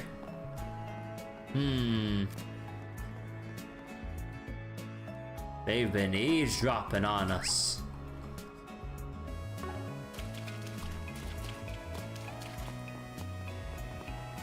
And also, oh wait, we have the hammam right here actually.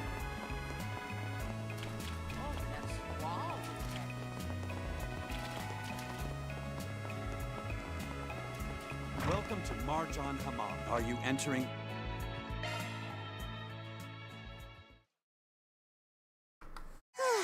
I'm glad you seem to enjoy yourself. Oh, he has a dialogue here. I didn't notice.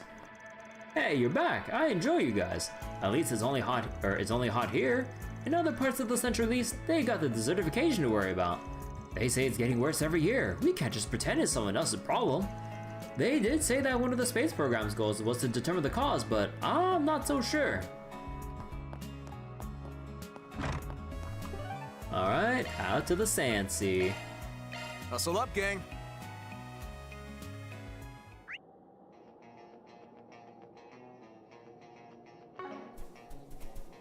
Off we go. The wheel is yours, Rufus.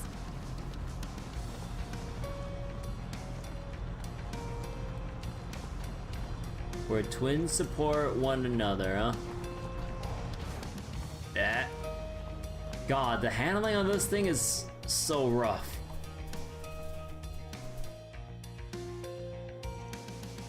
The twins who support one another. Should be them, right? Oh, I get it. Two similar looking rocks leaning against each other. They're twins who support one another. So that means there's something hidden at the base of these rocks, right? Let's get digging, S. Yeah. After digging at the base of the rock formation, the group managed to uncover a small bottle containing a scrap of paper. It looks like another clue. I assume if we continue following this I assume if we continue following his little brain teasers, we'll eventually come upon the location of the treasure, yes? Huh, quite the well-designed, experience. Well, what's it say? I'm getting to it, kid. Let's see. The third clue is hidden in a place of rest only accessible on the longest days. A place of rest, longest days. The longest days is probably referring to summertime, but what place of rest is only open during the summer? Maybe we should think about what the summertime usually means for Tharbad. I mean, it's a season where it gets even hotter than usual, of course, but apart from that, it's the rainy season.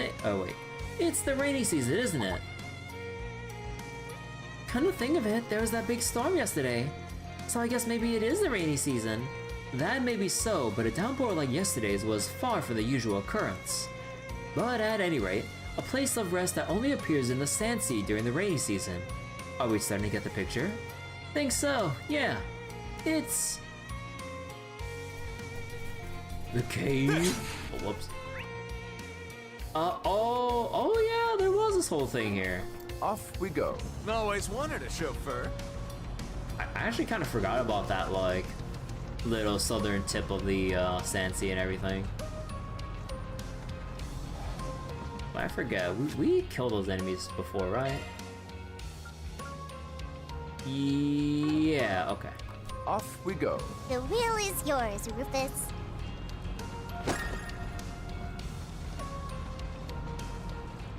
Treasure maps are just centuries old What a AR rush. games. No.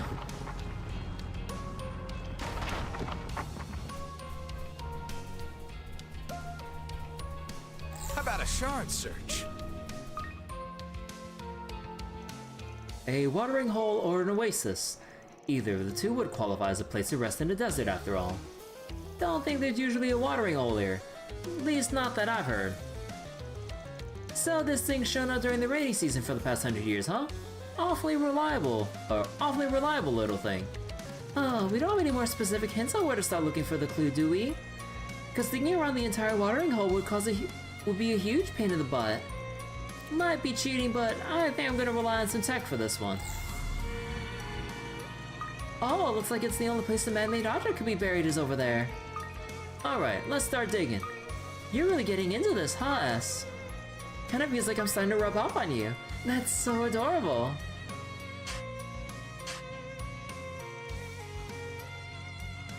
After digging in a section of sand near the oasis, the group discovered a pot containing a scrap of paper. Let's see. Looks like the final clue. My treasure lies in the center of a ring woven by guiding sunlight. Guiding sunlight? Guiding sunlight? What the heck is that supposed to mean? In the past, people used the position of the sun and stars to determine direction and tell time. Perhaps that's what it could be referring to. Then maybe it wants us to find something that can be used to measure the time of day, like a sundial. Ooh, like those things you saw earlier? You know, those big rock pillars that stick straight up out of the sand. They're pretty common in the sand sea. Yeah, they're all over the place. Heard they were shaped like that by the wind. Definitely wouldn't be surprised to hear about merchant caravans using them as sundials or landmarks or something. Then perhaps our next task should be to seek out a group of pillars that stand in a circle. Alright gang, we're heading to the finish line. The treasure's so close I can practically taste it. Wait for us, my sweet. We're on our way. The suspect becomes relevant. Yeah. Off we go. Always wanted a chauffeur. Alright, treasure, here we come.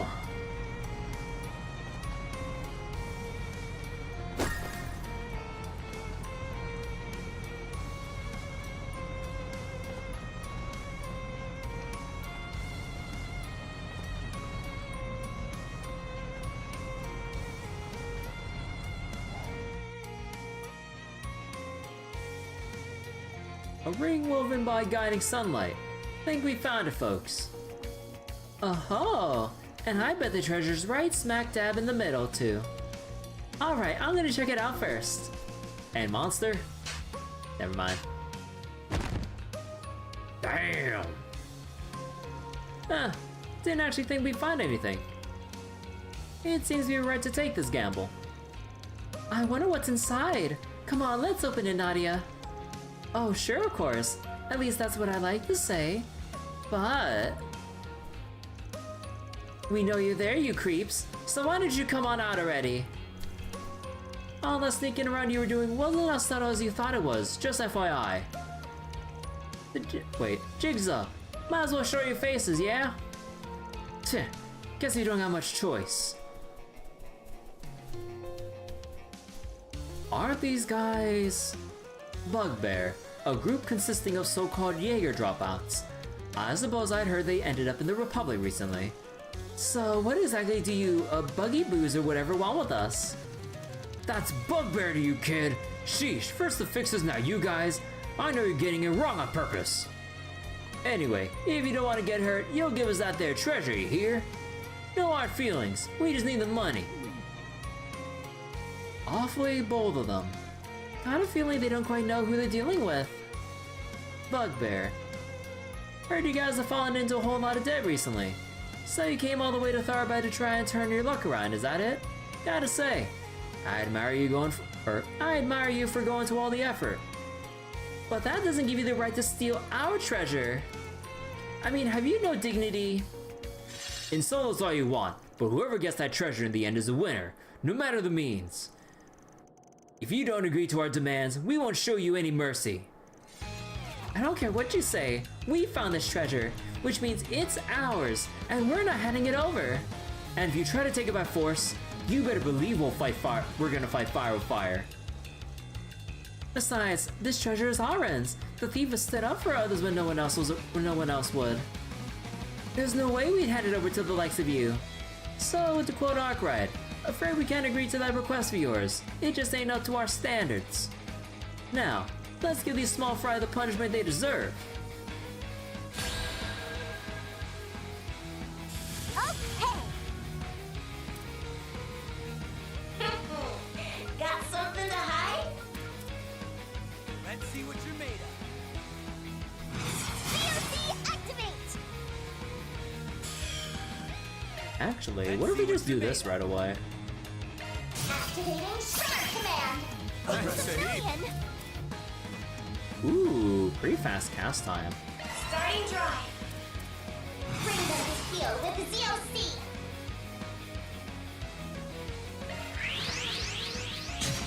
Time to make our reprisal. Here's a lesson they won't forget. Right behind you!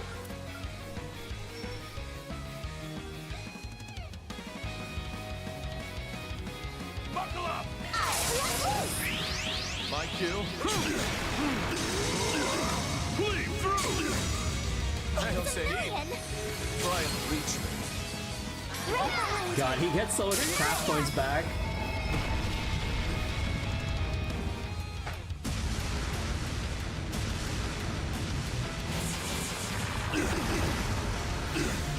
Right behind you! So Cross Cipher 2 is now a double S scaling. Your time's up! Got it. Here goes. Mark getting away!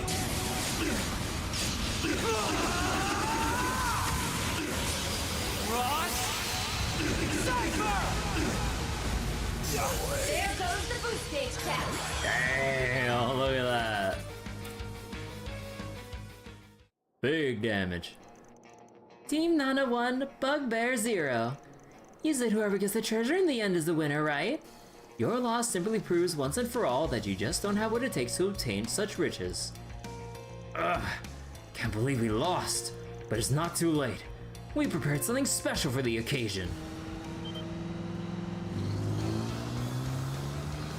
Oh. Heh, good thinking calling for backup. Now we've really got an advantage. Time to pay you back for making fools of us. They got a lot of guts, I'll give them that. And they're more stubborn than I thought they'd be. Wish they'd use it for good or something. That's an awful lot of bugaroos. I mean, we can definitely beat them up. It's just, do we really have to? Not to worry. It seems our reinforcements have arrived as well. Huh?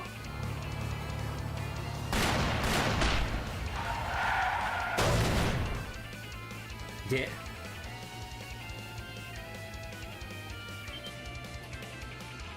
What? What's the meaning of this? A sniper? Didn't actually think they'd have backup out here. At this rate, we won't even have an advantage in numbers.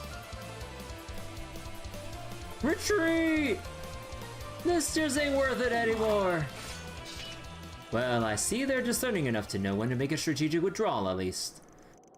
They're running away so fast too. We don't gotta chase them, do we? I'm tired. Not exactly the first person I thought would come to our aid. Think it's about time you told us your secret. Don't you, Fatih? Oh, damn, he's like a crack shot with that.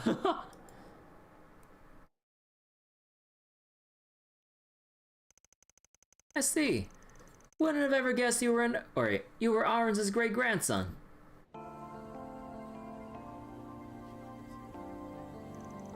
The knowledge of the treasure's existence has been passed down to my family for generations. As a matter of fact, after I found the map, I even had a rough idea of where it was located. However, I never had any great desire for wealth, so I simply chose to let it be.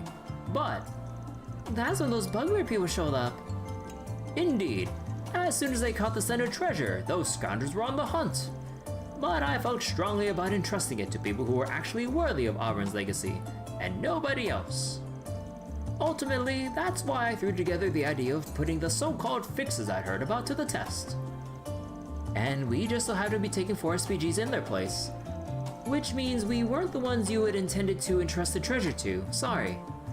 Oh no, it's nothing to worry over. After all, you've more than proved yourselves worthy of the treasure already.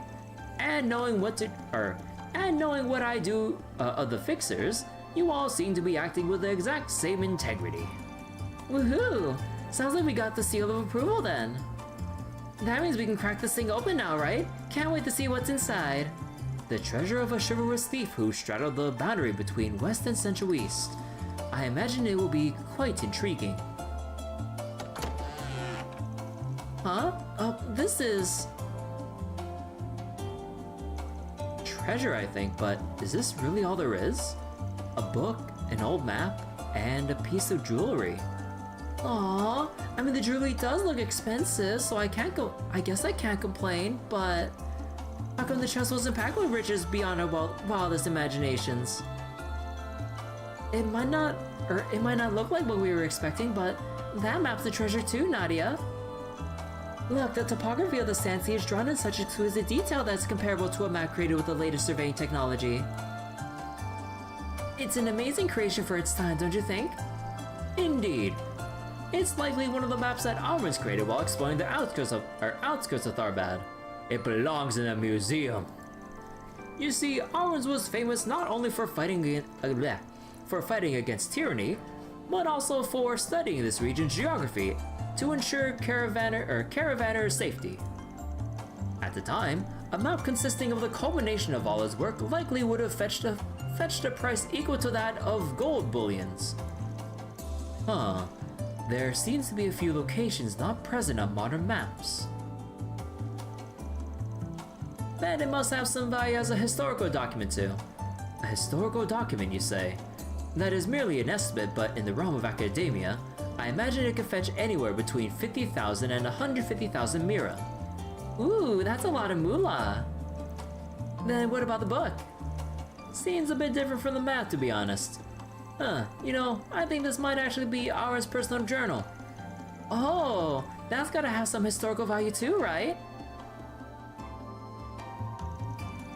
If you're not keeping anything else, you should at least keep this. Oh, are you sure? You're likely to make a fortune off of it. Maybe, but even if that were true, there must have been a reason Auron's buried this journal alongside the treasure. Whatever that reason is, as his descendant, I think you have the right to know more than anyone. That said, you should keep the map too. This isn't about simple monetary value. It's about Auron's legacy, and the culmination of all of his hard work. Indeed, and the person who strove to follow Auron's final wishes should be the one to decide what to do with it. Frankly, us deciding without his consent whether it's all to be liquidated or donated doesn't quite sit well with me, doesn't quite sit right with me. Yeah, I guess. Sucks, but it's the right thing to do. I couldn't agree more. Here, we'll return the map.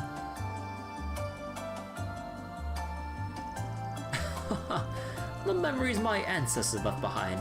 I never imagined I'd get to know them someday. How can I ever thank you all? Nah, don't worry about it. You made this request because you wanted to entrust the treasure to someone worthy, right?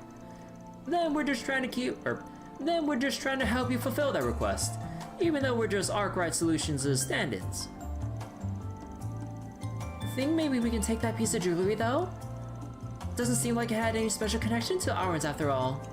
Actually, that was probably an informal gift given to Auron's by the Grand Prince of Elfsheim.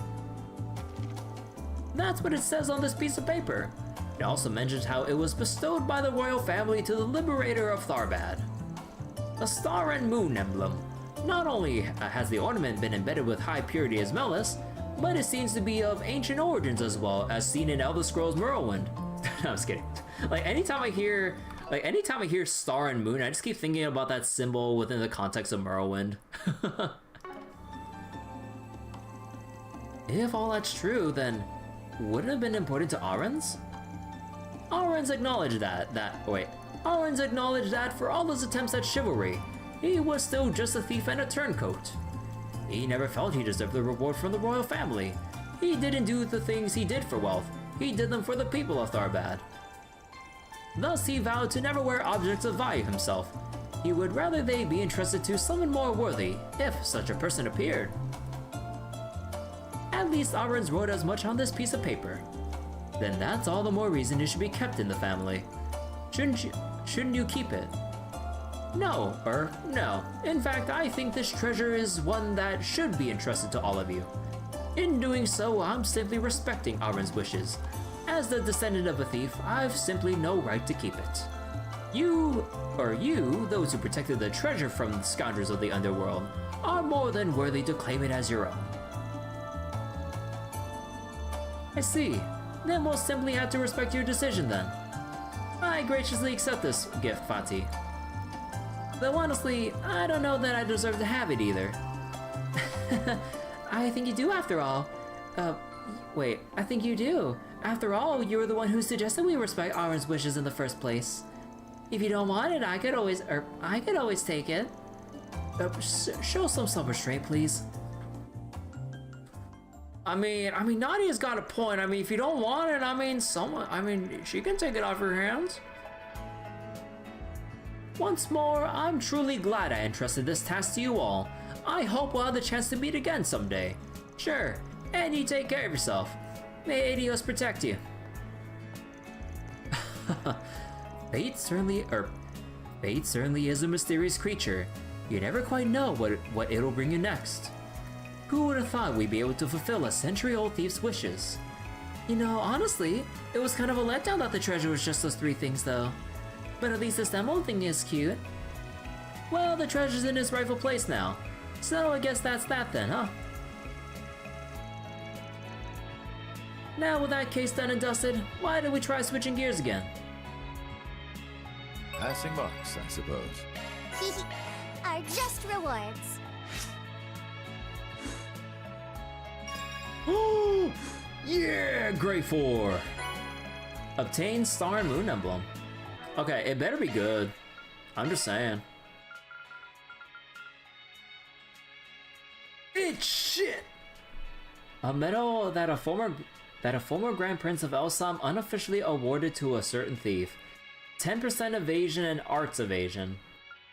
Bro, we got shit like the rainbow bracelet here that literally has all the stat value in the world. Evasion plus the whole, like, assortment of goodies here. Man, well, I at least give, like, a little extra something there, too, while you're at it. Peak ass. Even ass would have been better than this emblem. No, Yeah, baby. let's see, warrior. Fizz, arts damage, and accuracy. The only one that would go on would be like Nadia or Rufus.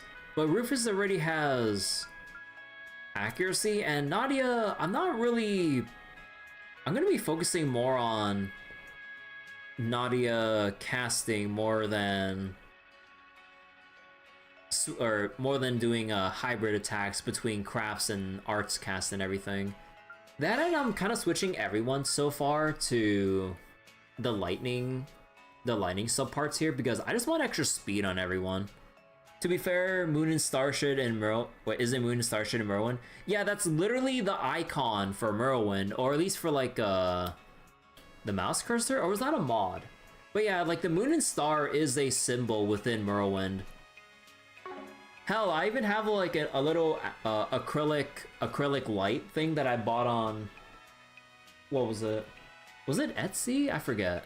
But yeah, like there's like a Moon and Star acrylic light that I bought, and like when I plug it in, it can like light up in different colors and shit. It's really nice actually. Although I haven't turned it on in a while, but every now and again when I like have the dim lights on and everything, I just have like the Moon and Star acrylic light just like providing that like nice little atmospheric lighting like while I'm like watching like movies in like the dim light and everything. It's actually pretty nice. Looking it up, the item only gives 5 speech and personality, funny given its significance. Yeah, for such an iconic symbol within the context of like Merwin, it only gives like that few in stats and skills. Man, I really gotta make some time eventually to do a playthrough of Merwin.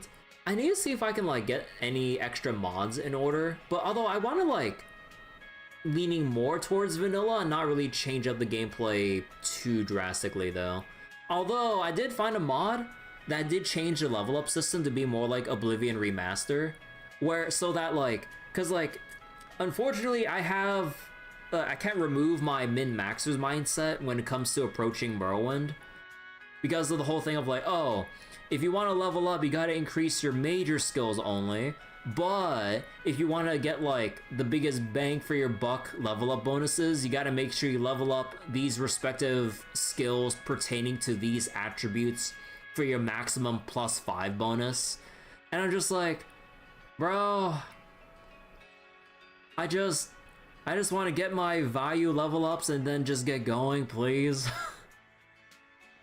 Like, because it kind of sucks, like, in a min-maxy way of, like, you know, like, when you level up, it's like, yeah, I leveled up, and I could only increase, like, whatever stats by +2 or 3, and then, like, when you level up enough without really racking up, like, stacking bonuses, then, like, you're really, like, what was it? Struggling for stats and just making the game overall harder for yourself, to the point where you might have to like lower the difficulty. But then I feel like you shouldn't lower the difficulty for playing the game naturally in a way. So then having to play the game while being conscious of your level up bonuses kind of takes away from the fun, because you introduce like annoying tedium or whatever. So then I'm so glad that the modder or some modders out there like actually implemented Oblivion remaster styled the Oblivion remaster style leveling system into Morrowind. Play through the mainland editions. Oh yeah, like, although like, for all the times that I've played around and messed with Morrowind, I've never actually looked into the... Oh, I still need the Waterway Bounty. I never looked into the expansions because, you know, I never made it past base game. I've always just explored around, like, I guess you would say the early bits of content with Morrowind before I always just end up making a new character for no real reason. I can't really explain it, I just do. Or I just did. So then I explore around the usual starter locations like Satanine, Balmora, and then fuck around as I wander to like some other random cities and then just die because like I wander into a dungeon in the hillside that has a greater bone walker on the fucking inside of it and I just like fucking die. And I'm just like, bro, god damn it. I mean, that's Morrowind for you. Like, you always gotta have recover strength potions ready for that shit. But like, bro, fuck that so much.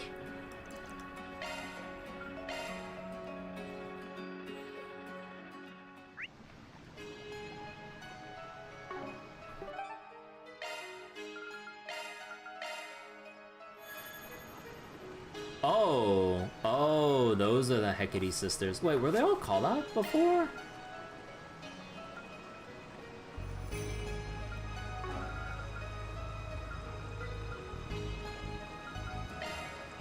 Wait, were any of them in here by any chance? Because I swear we saw similar enemy types around here. Thank you for the good abdo. Was it not here? Huh. Guess I must be going crazy.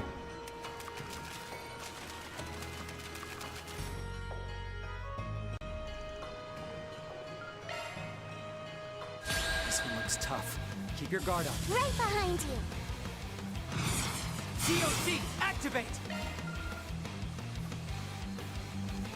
We got this in the bag.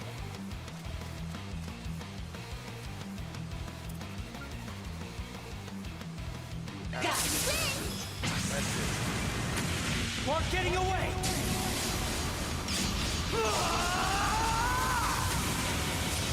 Run!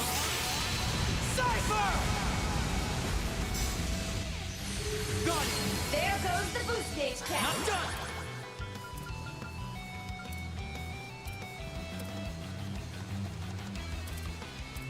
You have the advantage. Press it. Here you go!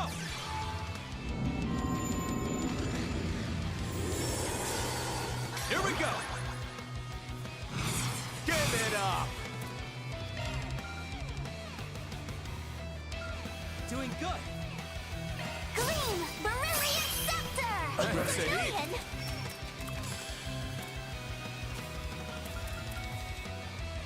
Oh yeah. The advantage. Oh, I forgot about the Stigma release. Whoops. Let's get serious. Here we go! Preparations Okay, are so complete. now we can see what spears of and Loa are. Allow me. Seals of mine, conflicting from the abyss. Fly, holy spears of space. Pierce, holy spears of time. By your opposing natures. Bring ruin to all! Oh shit. Boost gauge limit removed. Still ain't done.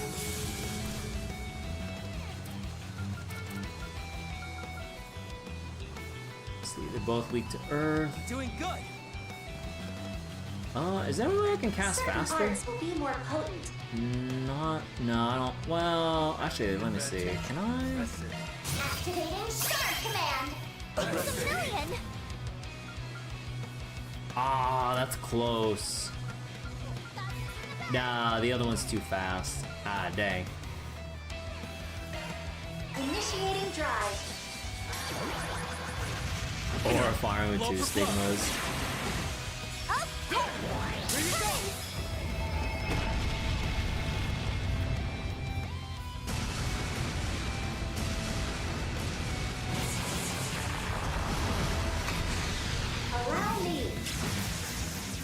good delay. Right behind Nice. VOC activate! Doing good. Starting drive. Right behind you! Initiating drive. Yeah! At your will. The jig is up!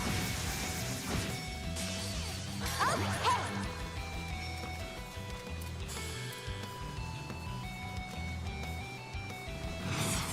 Don't jump the gun, yeah? Forward. Bleed through! It's a million! Try and reach me. Here you go. Allow me. Allow me! Here goes! You would challenge a nameless rook. Teach them a lesson, Rufus! So be it. Let the duel commence. Disperse! Try and reach me. Gauge limiter removed! Adia! The jig is up! Get those boots on the ground, service bears! Okay? Charge! Down you go! And finish! What the? Boost gauge limiter removed. It ain't dead yet. Heaven? I'm calling it here. Well, Allow me. overkill. Seals of mine.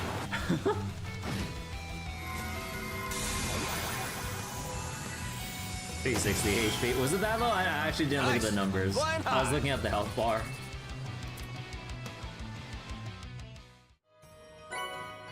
Titanium Charm. Woo! 3 cheers for us! Oh, is that low? God damn. Poppers.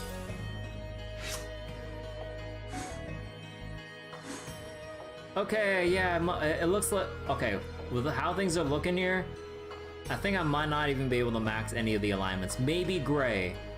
But at this rate, yeah, no, I don't know about this.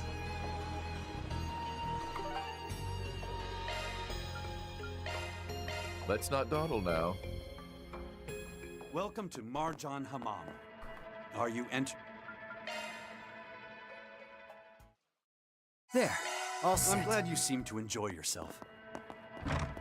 Alright, okay.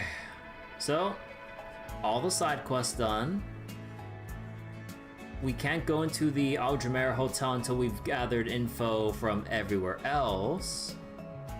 So let's just take it from the top and just go through all the main story bits within the cultural district.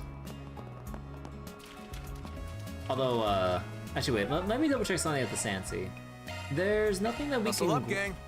We can't really proceed through here, right? Actually, wait, did this... Oh, did the storm actually clear up? Oh shit, wait. Let me see. Not this way. One hell of a fierce sandstorm, my ass. What sandstorm? Y'all see where is a sandstorm in the room with us right now? Oh, I see some like clouds of sand, but no storm. What sandstorm? Oh, bullshit. Okay. Away we go! It's underground. Ah, yes, the underground sandstorms, only the deadliest. We make for quality surrogates. It's Darude playing in the distance. What's the song name? Alright, let's go talk to people. Oh, it's you folks. Appreciate what you did for us earlier. You're from the caravan we met this morning, right? You feeling any better? Thanks to those drinks you gave us, we are. We were in some pretty bad shape out there. Feels like you gave us a second lease on life. Aw, I'm sure you'd have done the same if you were in our shoes. Your camels outside looked like they were doing better too. There's no need for thanks. After all, I think our encounter proved beneficial to both parties. Yeah, never would have learned about that irrigation project without you guys. Well, after we heard you were putting together a Sunday school lesson on it, kinda felt like we had a duty to tell you. She'll give me something to brag about to my son, at least. He'll be starting his first few classes back at home soon. I know it's already said and done, but is it really alright for a priest to lie like this? Not like he's the most respectable man of the cloth. Well, I can't say the goddess is a fan, but she'll let it slide. Kevin!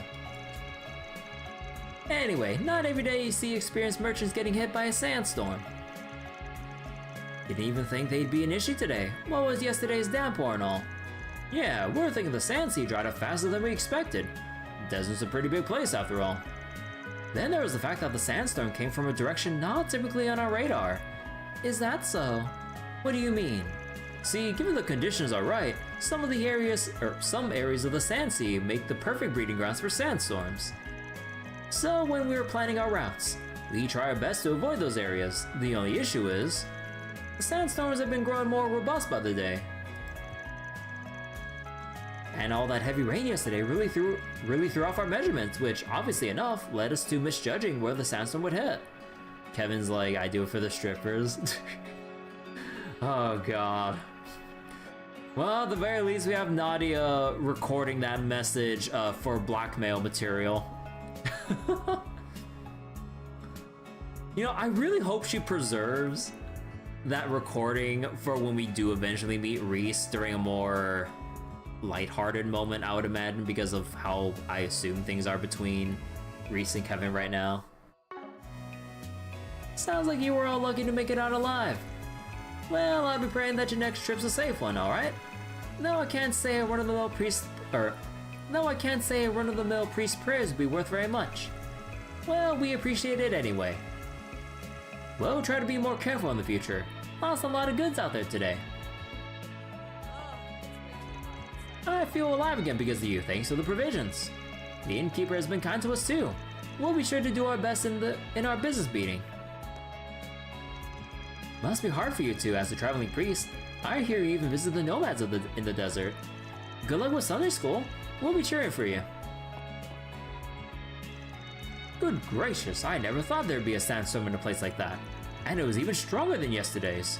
We'll have to be more careful from here on out.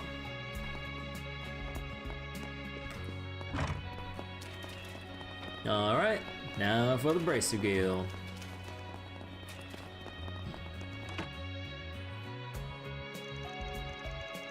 So they were rescued from the sandstorm then? That's right, saved by the people I was just talking about too. Well, speak of the devil. Sorry to interrupt. Ismaili was just talking about, was just telling me about how you all helped that merchant caravan in the desert. But I won't bother you about the details right now. After all, it looks like you have business with us today. Your haste is appreciated. You're asking if Professor Hamilton was in Tharbad last October? No, not that I'm aware of. After all, she was in the east around then, was she not? And after leaving from there, I heard she went straight back home to Basel. When someone as important as the professor comes to Tharbad, it's usually all the people can talk about. So even the guild didn't know. That means she probably came in secret. Is that so? You know, I actually heard there was a bit of trouble with the city's water source around the same time. We were told the professor came all the way out here to fix it, but if you're saying otherwise, maybe we're on the wrong track.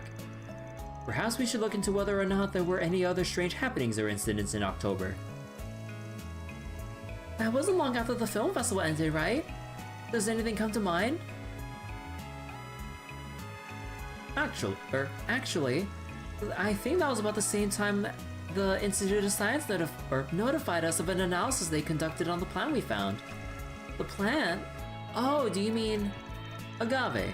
The type used to make the drugs distributed during the film festival, right? Yes, the Guild's Tharbad branch and the Institute of Science were collaborating on the joint investigation on the matter. For a while, we were sending them status updates on those who had taken the drug during the festival, as well as any residual evidence we collected. even joined the field researchers on a trip to the cave where agave was growing en masse. However, the data we collected there ended up being insufficient, given that there weren't any agave clusters outside of the cave to compare them to. Yes, which is ultimately why the collaboration continued into late October. But unfortunately, before we could make any further progress on the investigation, the Institute informed us they would be bringing it to a close. Huh. Because they had already finished their analysis of the evidence? Well, they did manage to learn a lot about the drug itself. They even shared a list of its components with us. But we're at a loss on some of the other important details, like what the agave's preferred habitat is, or whether there are any related species. We suggested to the Institute that we get those questions answered before any others at the start of the investigation, but they told us that analyzing the drug's core components took priority, considering the danger it posed. Said they'd continue with the ecological investigation after the component analysis was finished. It's strange that they'd have such a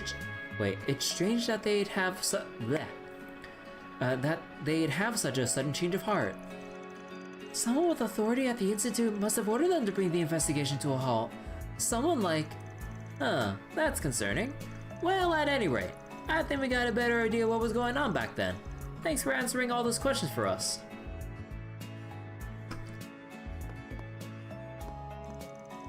I was investigating that troublesome drug from last year, specifically the plant used in the obo shishas. I couldn't find any growing naturally outside of that cave, but I still managed to get a decent sample. I didn't think it was odd for the Institute of Science to pause their analysis, but looking back on it, it is strange they didn't conduct a more thorough ecological investigation. It's difficult to imagine that Professor Hamilton would have come here last October. Even if she had made the trip, it would have been for the first time in years. People would have talked about it. Let's do a search.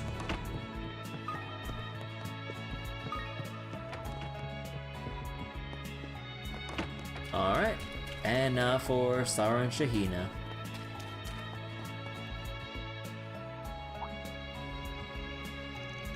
Oh, this is... It would make sense considering the directions they gave us. Sorry, what are we talking about? This is where Hina and Sarah live. Something they mentioned while we were in the hammam.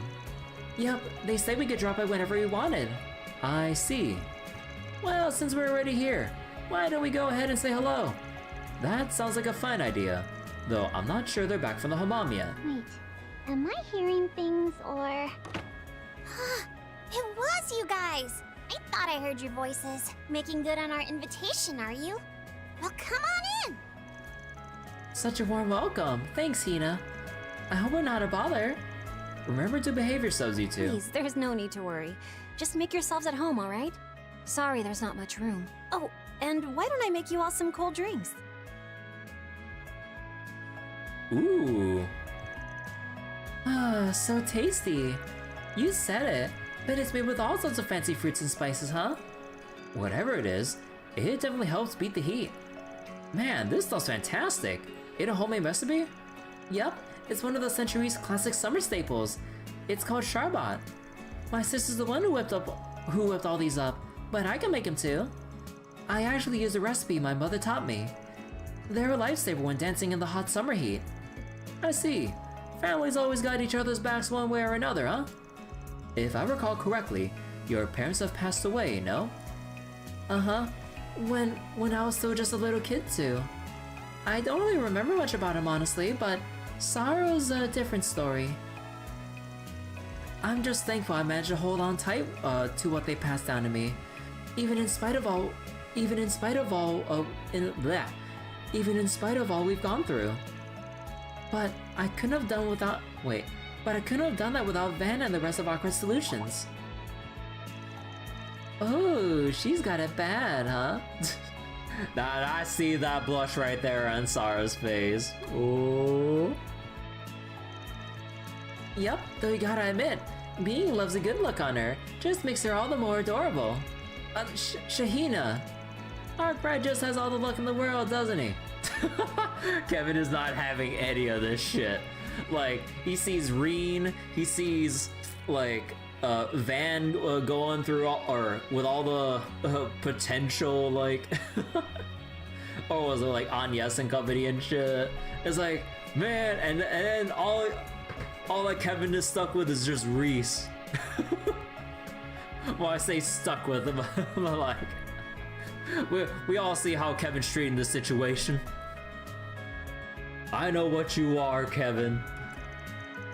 Don't know if I'd call it luck, really. His personality just kind of reels you in. Then he starts helping you with things, and... Are you going to finish that, Kevin? I'm still working on it. I'd heard you two have been traveling for business recently, but your house is unexpectedly tidy. Did you perhaps hire a cleaning service of some sort? No way. Our neighbors were just insistent on house sitting for us while we're gone. They've really done a lot for us over the years. We've always got to bring back a bunch of souvenirs to repay them. But it's always fun picking out something for them. Living here truly is wonderful. It's home in all the ways you can imagine. Guess that means that homecoming show of yours is gonna be a real sensation then. You bet. We're gonna give it the best we've got. Wish Fairy, Ines, and Van could come see it too, though. That would be nice, having Judith and everyone else there. Perhaps even the professor as well. Huh? By the professor, do you mean... Alrighty then. We shouldn't overstay our welcome now, should we? Come on, time to pack it up, kiddos.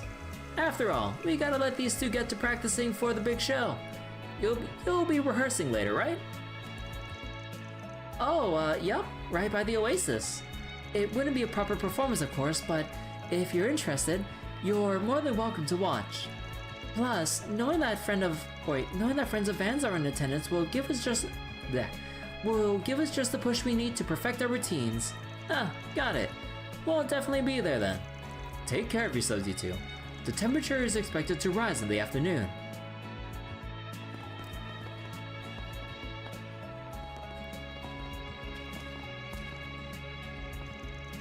Hey, Rapscallion, why'd you pull us out of there? I think we stumbled into information on this target. That's right, but we can't just go diving into that we can't just go diving into that info without a plan now, can we? On a separate note, you two have been through Arkwright Solutions' case files, right? Ever find anything that could connect the sisters to our person of interest? No, we didn't.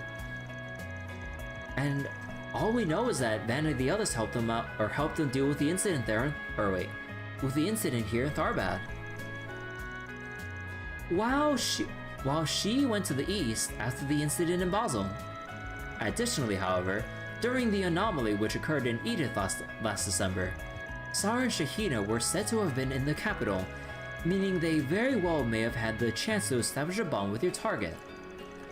Though I suppose they could have met during the events that you and Swin were involved in as well. Putting aside how you just happen to know all that, I'm not really seeing any solid connections, Onionator. Onionator? That must mean we're missing a piece of the puzzle then. A piece that even Van and the others are unaware of. And I believe that the answers may lie with Dingo. Sounds about right. Though I'm gonna argue that our main concern at the moment should be the presence of the princess. But no use jumping the gun just yet. Let's just go watch your girls practice performance. And after, we can start looking into things. Awfully cunning of you.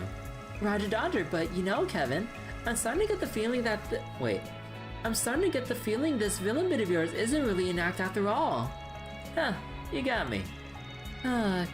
Kevin Cunning? I'd say that describes you far more than it does him, Rufus. Yes, well, though my cunning is born from my inherently wicked nature, I'm not quite so sure Kevin's as heartless as he portrays himself to be.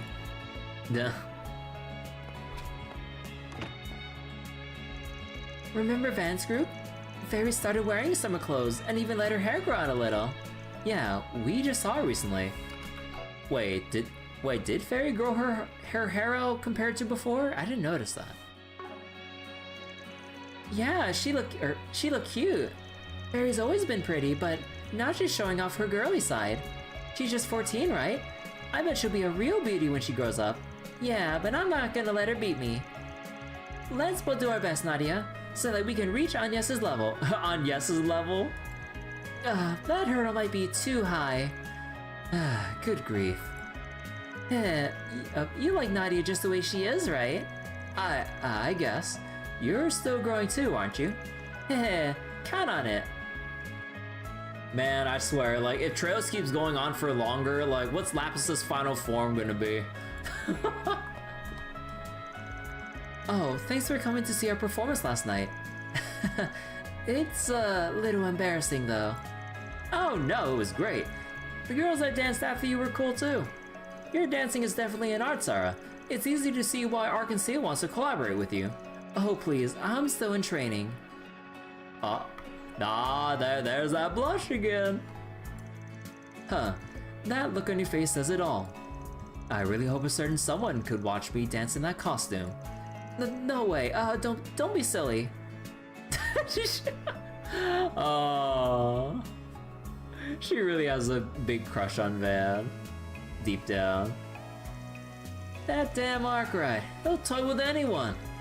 At least he can't be as bad as Reen.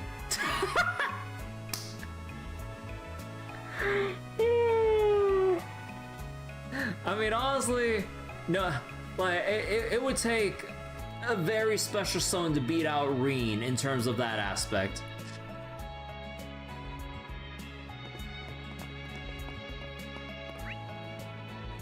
Part of me wants to root for Sarah, but like, in terms of the main story perspective, like, they really push for Agnes and her like romantic feelings for Van, and it's not like Sarah's like ever spending time with Van as far as like how the main story like is structured and all that.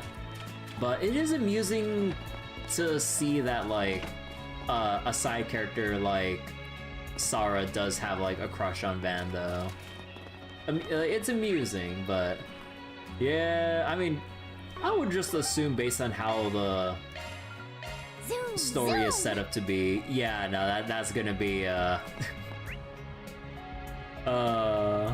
she's not gonna have well, what was it? How do I want to phrase this? Not gonna have much of a chance if I had to put it like that.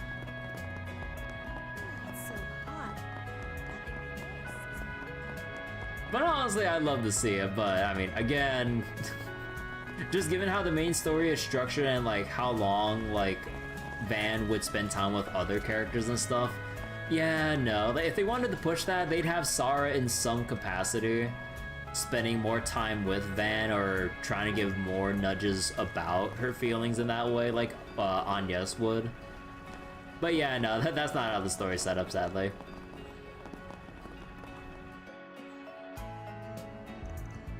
You came. Sorry to call you guys all the way. Wait. Sorry to call you guys all the way here. Nah, it was no big deal. Just wondering why you'd ask us to meet at a train station of all places. Leaving Tharbad, are you? That's right. Finished up what I was doing here for a client of mine. So, now I'm off. Specifically to somewhere around the capital. Anyway, sorry to do this on our way out, but we got info on that request you made yesterday. And the thing you asked about at the club. So you two ran into each other, huh? Bet that must have been a hoot. Why are you talking business in a strip club? Because dirty old men will be dirty old men. I'm not old. So you're just a dirty man. Oh, come on. You're not even that much younger than I am. We could be siblings. Why does being referred to as old bother you so much?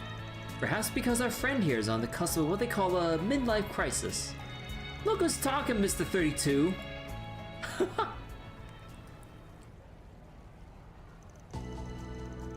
Whoa, can't believe you guys actually found anything. Rumors, gossip, whispers on the wind. That's what you were asking around about, right? Along with some stuff about Vegas films and the little festival last year, yeah. There was one story that stuck out to me in particular though. And it just so happens to be about a certain irrigation project. does this story involve so-called hocus pocus? In a way, yeah. See, according to our sources, Professor Hamilton came to Tharbad with a bunch of laborers 20 years ago to take a look at the oasis. Apparently, they were able to determine pretty quickly what was causing it to dry up. So they managed to pinpoint the source of the problem to somewhere out in the desert. And before anyone knew it, there was water in the oasis again, like there was never a problem in the first place. Everyone we talked to was at the site 20 years ago, and they all said the same exact thing. It was like magic. Magic, huh? So we were right to ask about hocus pocus. But aren't there people in the Empire who can use magic? I mean, yeah. Indeed there are. Witches, they're called. I'm unsure if the professor shares their blood, however. Doubt it. Though I'm not surprised witnessing a miracle like that had people wondering. Especially not when nobody seems to know how she pulled it off. Apparently, the professor comes back to check on the oasis's status pretty regularly. But we weren't able to find anyone who could say they've seen maintenance workers or other laborers heading into the desert recently. Honestly, it felt like the more we looked into her and what she was doing, the more interesting things got.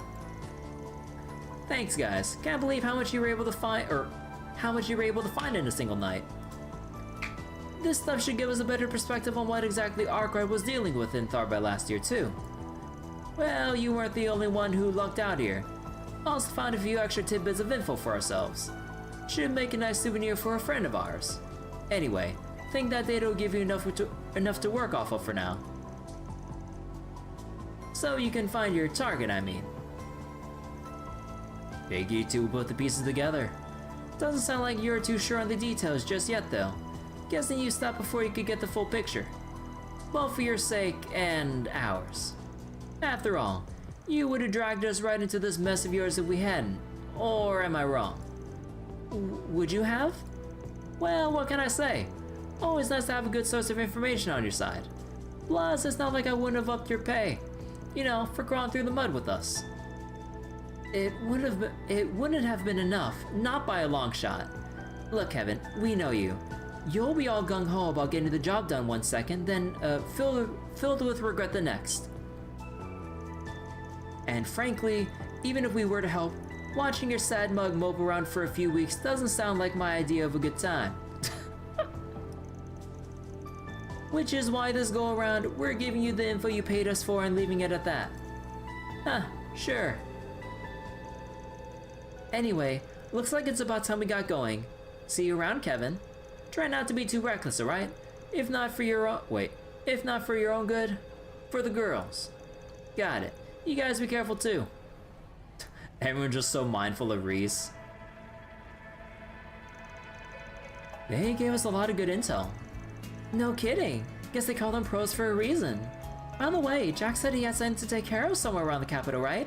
Wonder what he was talking about. Wasn't our place to ask about that or the friend they were giving their little souvenir to. Man, having connections can be a real pain in the ass sometimes, huh? They seem kinda worried about you, Kevin. It seems the threads of fate truly do entwine us all. At any rate, the information we receive will be useful indeed. We should be able to use it to continue our investigation. Ah, good grief. Alright, I think we should be good now. Especially with all the intel we've got. Think it's about time we head for the Al-Jumeirah. I suppose that means you believe we finally have our cards in hand. Alright, let's head over once we finish with our other business. So, what's next on the agenda? Oh, alright. Okay. Woo. Hey, stop on by! Oh god. You know, I think like with that surprise outing that I had to go to yesterday, I think I'm having some kind of like shortness of breath while I'm trying to read the dialogue lines and everything. Cause like, it's one thing for me to be reading too fast or stuttering a lot, but it really feels like I'm doing it more so than usual, and I'm kind of like feeling a little bit funny in the chest. This is the famous Al-Jumeirah, when I'm trying to like read for a whole like 3 lines of text at a time. Maybe I will take maybe tomorrow I'll take another rest day because I don't know why I'm like having this weird shortness of breath or something. I mean, hopefully it's not anything too serious, but oh boy. But yeah, so we'll have to see how things pan out or how I'm feeling tomorrow. You know, I feel like we got everything we need at the moment. I agree. I mean, after all the stuff we heard from Jack and Hal, we should be good to go, right? Alright. Or alright then. We'll head in once everyone's ready. Oh. Alright, let's go talk to all the NPCs.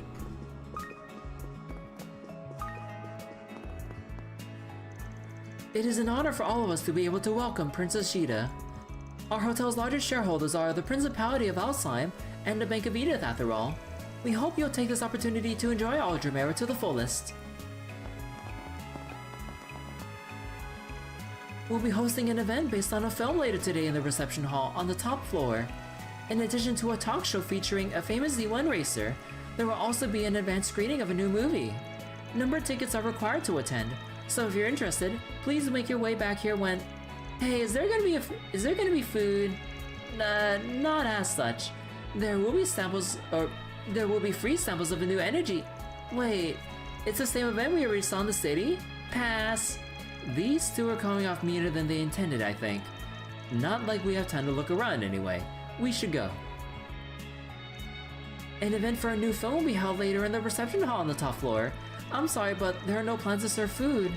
We do look forward to your next visit. Let's do a search.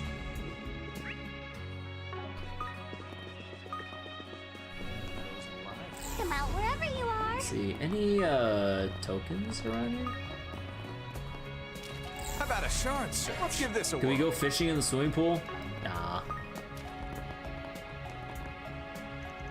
Heh, I came to check on those two, but it looks like I was worried for nothing. Tian is so reliable. I can rest easy knowing she's here to look after Tony. Watching them makes me miss playing around in the pool as a child. I wish I brought a swimsuit. This hotel is quite something. Not that we're staying here. You can tell the service is top tier. The fact that they let us use a pool like this is evidence enough. Well, it's no surprise that the tavern can't compare. Still, it was a nice little treat. Wait, Tian, let's go that way. Not with your shoes on, Tony. And besides, your clothes will get wet. We can have plenty of fun in the shallows. Watch. Huh. Tian clasped her hands and squeezed them together, shooting water from the gap between them with great force. Whoa, how'd you do that, sis? It's like a squirt gun. Heh, come here and I'll show you. Once you learn this, you can pretend you have a squirt gun anytime, you know, even in the bath. Tony is so full of energy. I'm starting to get into it too. Since we're here, I should teach him some fun things to do in the water. You know, this really is a nice pool. Man, I wish I brought a swimsuit. I love swimming. Wait, who's chilling out over here? Angela. Hehe, the kids are so energetic, even in this heat. Tian there is keeping an eye on Tony. As an old woman, it's quite reassuring. Oh, yes indeed. Well, if it were a little cooler, I'd be liable to frolic in the pool too. You're just as lively an old man as I've heard. That reminds me, Wong. Don't you run a bathhouse in Longport? Right you are. Indeed, the Xian Yu Tong is one reason people in the second ward are so healthy. After relaxing your body in our piping hot water and steam bath, you can practice martial arts and... Oh my, is it Eastern style? I myself own an authentic Northern style, loyally. In terms of health effects, nothing beats herbs and Vitas. Oh, you think so? Well, in that case, why don't you show me what you got sometime? Hehe, took the words right out of my mouth. Let's see if your bathhouse lives up to its reputation. I never imagined I'd be on a tour with someone in the same line of work. As a bathhouse proprietor, getting to enjoy a Central Eastern hammam has been a stimulating treat. So, Angela operates a northern-style bathhouse. I've had a hand in a number of businesses in the past, but now I'm focused solely on my bathhouse. I won't let her beat me. Perhaps I should introduce a Far Eastern flair to my establishment before inviting Angela to visit. Shall we search? Let's give this a whirl. Nope, still the same Let's do a stuff as search. before. Whew. Whoa.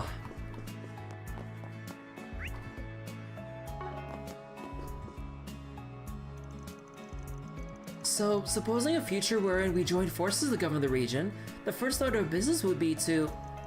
I know Valis and Elslam are like allies, but it'd be nice if their populations could get along too.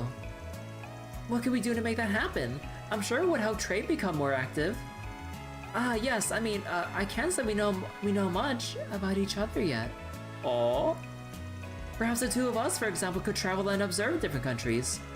Oh, that's a great idea. My father's been a bit overprotective lately, so I'd love to set off without him for a change. Yes, Kali and I finally have some time alone together. Oh, Mun's going for it. It's the same for me. Say, Kalia, when you and I tour the continent, I'm stammering when it truly counts. Just how will Kalia react? Yes, there are so many countries I'd love to study. Geez, Munt, why are you so nervous? You can be so adorable. This time it's Kalia being like the dense one here, not picking up on the signals. Ramifaria, the Erebonian Empire. I'm also curious about the Liberal Kingdom to the west. What do you think, Munt? Yes, we should definitely come up with a concrete plan. For the sake of our future, too. Of our future?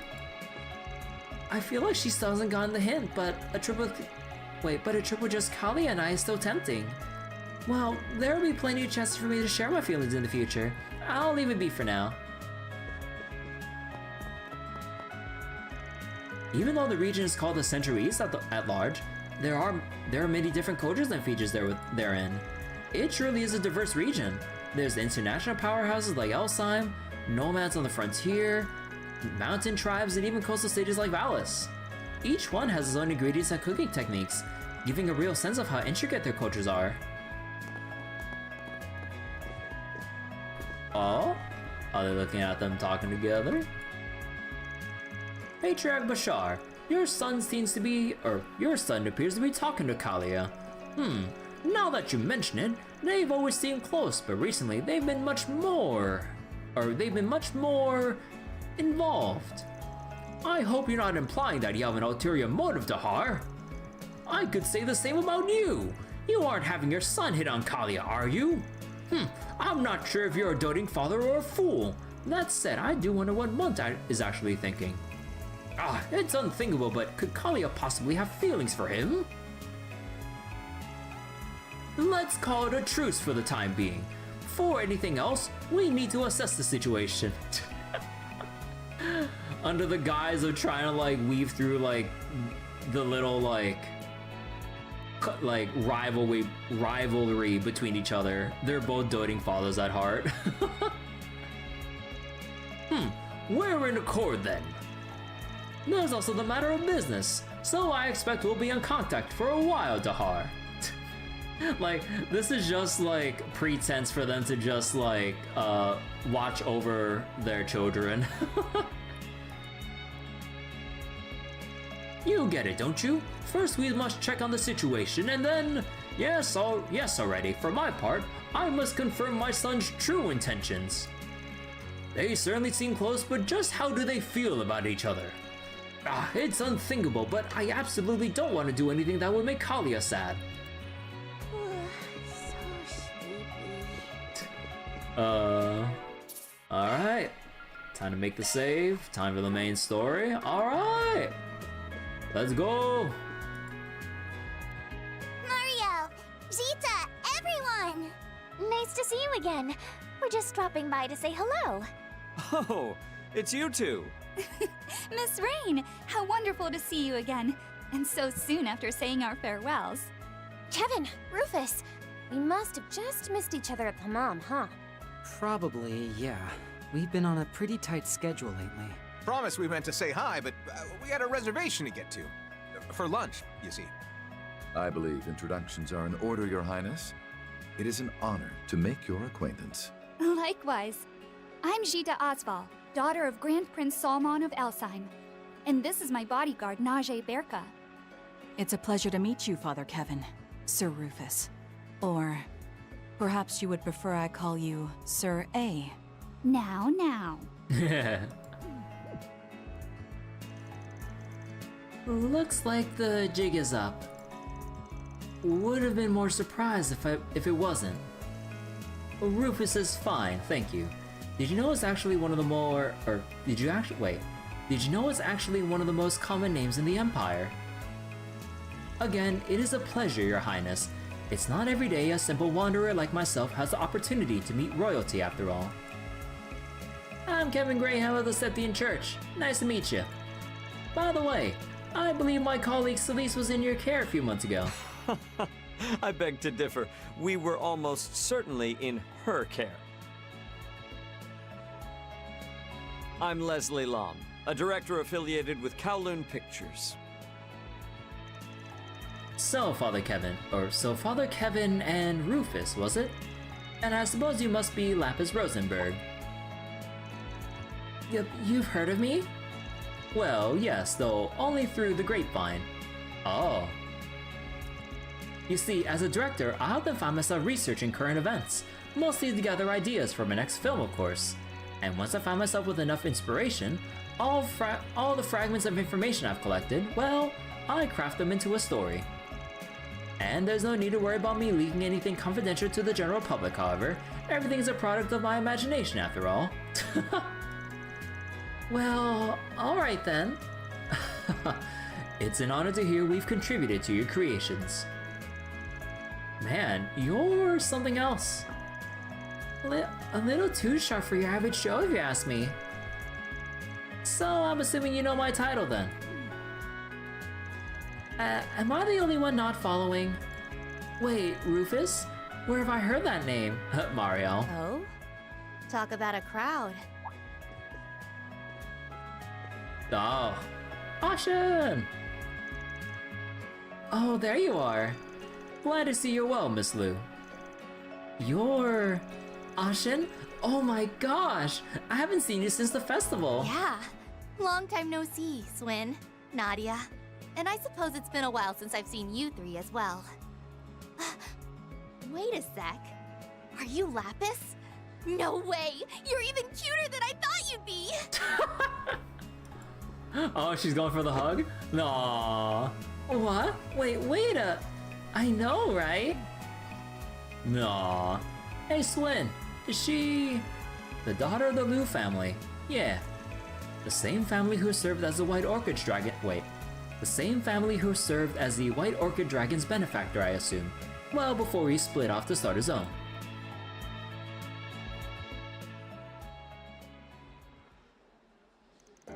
Huh, interesting. So you're saying this new project of yours is a collaboration between Kowloon Pictures and the Principality of Elsheim? That's correct. And and the film currently being promoted, Perfect Driver Zero. That's a Director Gotti film, funded by Elsheim as well, alongside Vegas Films, of course. It's quite the masterpiece, apparently. That's actually part of why I call this meeting. Not exactly keen on being left in the dust, you know. Well, whatever the reason, it's always an honor to work with such celebrated studios. And to think the production is being headed by the great director Lam. You know, I am just the biggest fan of Woe's Requiem. Oh, you made Woe's Requiem? Gotta admit, that was a pretty good flick.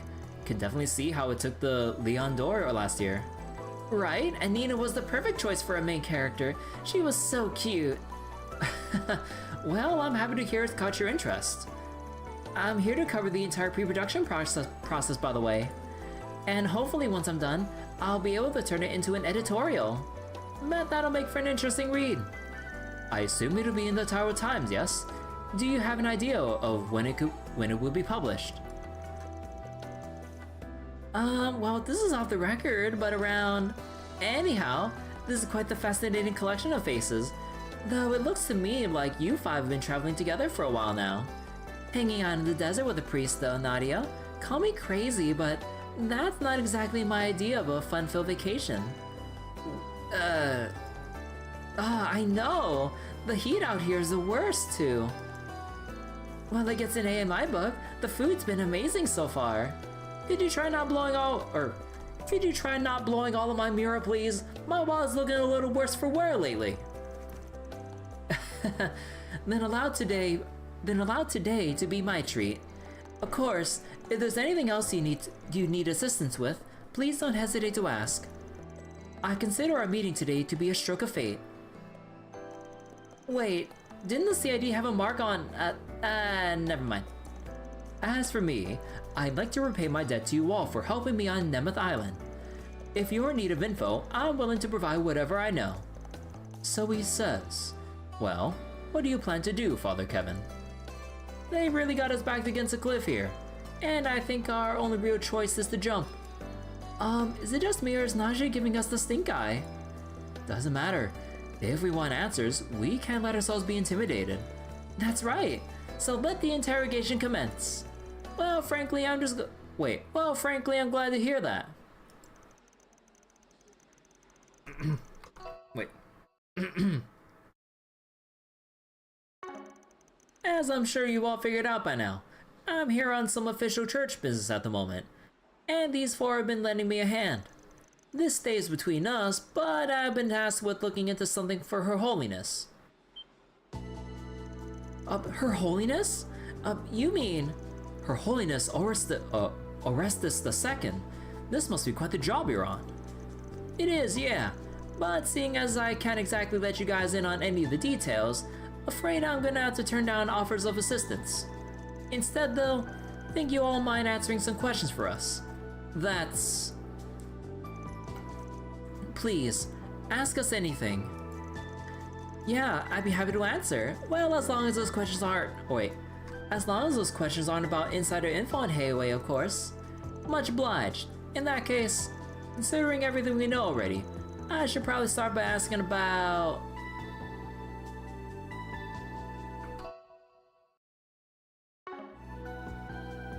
considering everything we know already? Well, how about that new film? Wait. I mean, we already know why they're in Tharbad, right? Yeah, because like Marielle's covering stuff, like the director and Zita are here for like the promo stuff. So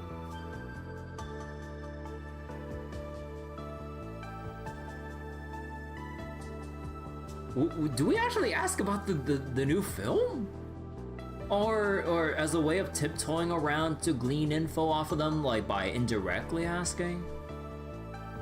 Ah, fuck, I was asked why they're in Tharbad.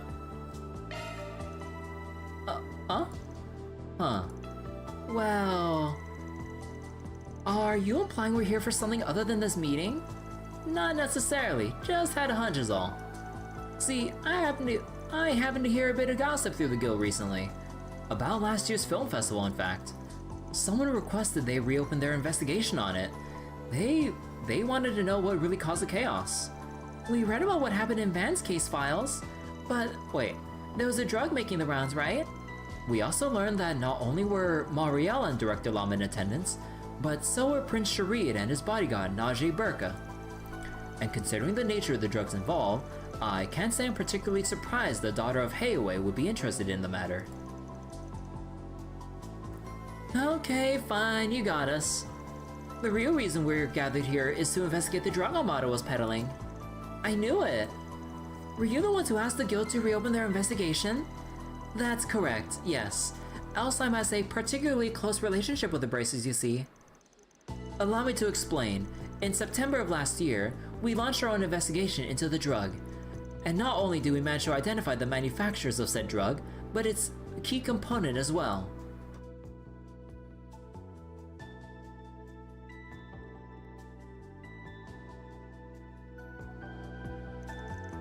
In the end, they discovered that it was a type of agave plant, but no other specimens were found outside the one. However, seeing as Armada clearly had vast quantities of the drug, it was determined they likely had a production center somewhere. Given my knowledge of film noir, Given my knowledge of film noir, Her Highness and Miss Liu thought I might have a few ideas on the matter. Now, I'd never claim to be an expert on illegal substances, but I do know that the cultivation of agave has been outlawed all across Jumeirah. However, if someone wished to grow regardless, they would need to do so in an arid climate, like the deserts of the Central East. Or even the Eastern Wastelands. Although, when we consulted Professor Hamilton on that particular possibility, she said the chances were slim at best. You see, in order to aid its growth, the plant is said to extract a special component from septium veins, and given that the region is largely barren at present, makes sense. You think maybe Almada got rid of all the places they were using to make the drug? You know, to hide the evidence. If that were the case, we wouldn't be sitting here right now. Yes, to clarify, we've been informed that the drug has made something of a reappearance recently, and in the capital no less. That's so. Is she talking about that thing Van dealt with? Those people imitating the DG cult, yeah. Though apparently they weren't doing any of that stuff on their own volition. Now that I think about it, it sounds almost exactly like what happened at the film festival. They both even needed a trigger. I've heard Hayway had been pursuing the incident in the capital as well. In which case, Anshin's explanation that they're exchanging info in addition to meeting about the movie is sound indeed. Yeah. Man, talk about some serious food for thought. Sadly though, I don't think we're gonna be of much help to you. We're looking into something completely different. That's perfectly alright. Yeah, it's no big deal. We only ask that you get in touch with us as soon as you hear anything about agave, okay? We'd be more than happy to reward you for your efforts, of course. Alright, your number's still the same one we got from Aaron. If we're talking rewards, I'd love a sweet treat from the east. Maybe something rare and unique. Oh, if you have any skincare products, I'd be more than happy to take them off your hands. Rather than insider info and Hayway, I ask for any information you might have on the stock market. Wow! Have you people no shame? Kindred spirits, I see. I don't think Kevin's really one to like speak out like that when he's like all about going to the goddamn strip club. Although technically those are technically different matters. Asking for something versus going to more seedier places within the city, but still. Okay, so we do inquire about both of these things here. Okay.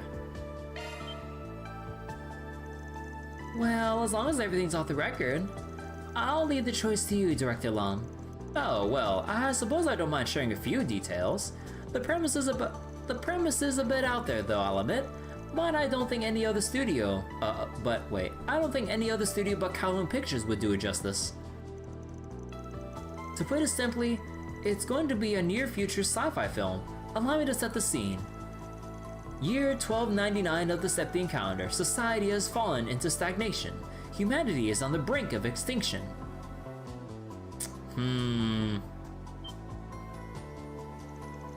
Strong start. Yeah, kinda spooky too. Sci-fi, short for science fiction, right? So do you mean to proceed with this dystopian tale of yours? Of course. Due to an unfortunate chain of events, humanity has not only lost civilization, but the favor of the goddess as well. It's a story about the bonds forged between humans as they try desperately to survive in a cold, cruel world, a world dominated by monsters. And well, that's about the gist of it. Oh, that sounds amazing! Is there gonna be any romance? Monsters, huh? I bet it has some killer action scenes. Sounds like you're trying to pioneer an entirely new genre here. Ah yes, I love apocalypse films. Though I'd expect nothing less from the great director Lam. I know the story's a bit bleak, but Kowloon Pictures thinks it'll be our biggest hit yet. And if we shoot in the deserts of Tharbad, the visual realism of it all will make everything just that much more impactful.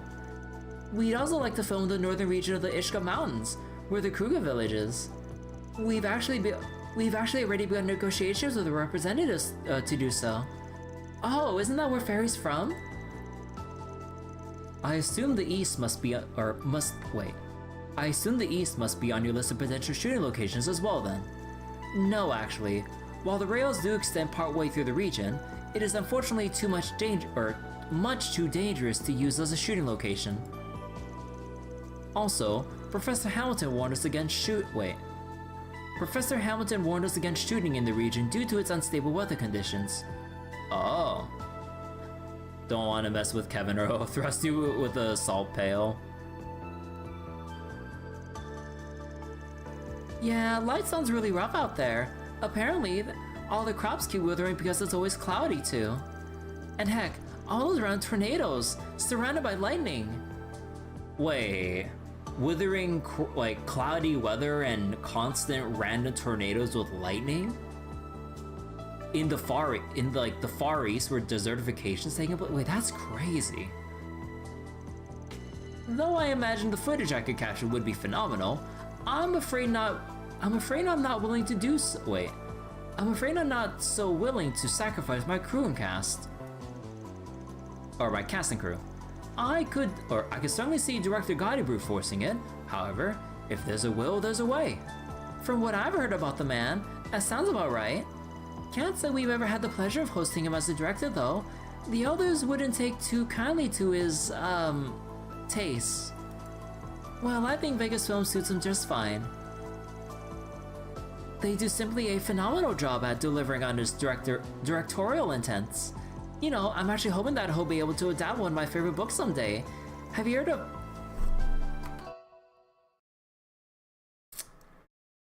Zita? Have you heard of 3 and 9? Ooh, I'd love to see that. Don't think there's much in that one Don't think there's much in that one that Gotti can run with, honestly. That's not true. I mean, the heroine... Okay, laying it on thick there.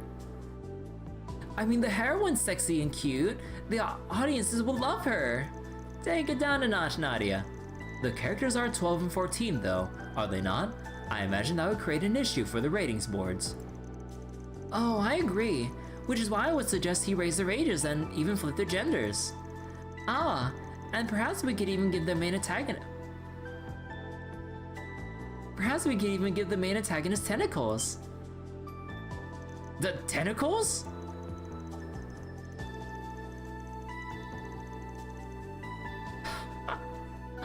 Oh, Nadia, no, no. She is having all the intrusive thoughts right now. Oh no, and she'll be all for it, won't she? S as a girl, being subjected to all sorts of naughty things. Is it just me or is it getting kind of warm in here? Naughty things? Okay, I think that's enough about that. Oh boy. Our connection to Professor Hamilton? Well, for Alzheimer's, she's practically our savior. We can't thank her enough for what she's done for us. Truth be told, Longport owes her a lot too. Red Star, the New Town Project, the Great Spire, none of them would exist without her. Their very foundations were built on her accomplishments. Whoa, seriously? Ooh, the Great Spire's gorgeous at night. I saw when I visited last year. Huh, surprised you even bothered to look. Figured you would have been too busy gorging yourself on Manta. Huh, you know the professor's name has come up an awful lot during this conversation. Kinda sounded like you folks have been keeping in contact. You must be pretty close, huh? Kevin? I'd like to think so. We first met while I was working on a project as a technical supervisor. I suppose that was about 15 years ago now. She was incredibly kind to me despite her being in a position of authority, and if I had any questions, she'd answer them in a heartbeat. As for me, I first met her at a conference in the spring. She was way more friendly than I was expecting her to be, and to this day, she still replies to my orb mails. I'm more grateful to her than you can imagine. I see. Doesn't seem like she knows anything about whatever business Hamilton had with Dingo, though. All that being said, however, I don't think her kindness is limited to us alone. She's shown her penchant for charity to people and places all over the world. Yeah, she's even kind to yeah, of all people, and he in turn is kind to her.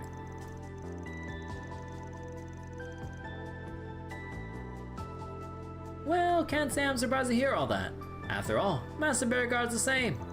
By the way, would any of you happen to know where she is at the moment? Unfortunately, no. Oh, but now that I think about it, I believe my brother saw her in Basel. Indeed, she met her on site at around noon yesterday, but after that, she is believed to have departed the city. Oh, I had no idea. Do you think she left for the Space Force's base? I don't actually. She's been avoiding interfering in the space operation out of consideration for her disciples. It's more likely than not she left to join the festivities in the capital. Sounds like she's really got her hands full. Oh, I just remembered the question I had. The construction work Professor Hamilton oversaw 20 years ago is why the Oasis is so full, right? But I was wondering, how exactly did they make that happen? Nice going, Lapis. Honestly, I don't think that question was intentional. Oh, now that you mention it, it was supposed to be a pretty large-scale construction project, right? I've done some research on Tharbad for work recently, but I actually don't remember reading any details on what the construction entailed. I remember it being halted as a matter of... halted. I remember it being hailed as a matter of great importance or significance at the time, but I don't believe I recall ever hearing any more on the subject. When I was younger, I saw a video of the Hail Oasis myself. I was immediately struck by the need to ask my father about it. After all, if the engineering existed to generate vast amounts of water in the desert, then why not use it in other areas of the Central East, and in the Eastern Oasis as well? As my father considers himself a close friend of the professor's, he presented the question to her in turn, and according to her... The Oasis is simply the result of a combination of factors. In order to have the same happen elsewhere, however, the area would need to meet the same specifications, both geographical and otherwise. And otherwise... Unfortunately, Your Majesty, I must ask that you not attempt a recreation. Oh... But she really said that? Do you mind if I write all this down? A combination of factors. What a fascinating choice of words. Awfully cryptic if you ask me, though I can't imagine she was lying about any of it. Ending questioning. Well, that was riveting. Can't wait to see that new film of yours, by the way. Kevin? Can you not make it any more obvious? Your Highness, everyone, I look forward to working together in the future. I am unsure of how much longer we'll be staying in the city, but if you find yourselves in need of aid, please feel free to visit us at our inn. I'm afraid we're in much the same position, but I appreciate your offer nonetheless. Wait, let me just check a thing real quick. Alright. Personally, I mean to stick around for a few days, so I'd be more than happy to chat. I'll probably be busy gathering material, but if anything important comes up, just give me a ring, okay? We'll be back to hunting Hamilton. You guys said you still have the number Aaron gave you, right? Do you want my orb mail too? Yeah, totally. It's hard to believe that the whole Agave ordeal is happening again. Ashen, Kevin, everyone. If you learn anything else about the Agave, please let me know. You're an interesting lot, so I hope we'll continue to build a good relationship. The professor visited our nation many times, and even had tea with me in the palace. She's always so busy flying all over the place, but I hope we'll be able to spend time together again someday. Swin. It seems you're all working toward a goal. I hope it goes well, as long as you don't cause trouble here in this region. Yes, ma'am. We'll keep that in mind. Talking with all of you has been inspiring. I wonder if I can use our conversation somehow for the near future science fiction movie I'm planning. A lone wandering priest visits a desert to hunt down the secrets of a ruined world. Something like that. Please don't bother the guy after me without my permission, okay? You say that, but you seem pretty flattered to me, Mr. Onion. Talking with all of you has been inspiring. I wonder if I can use our conversation somehow for near future blah blah blah, same thing. Okay. We can make our way down.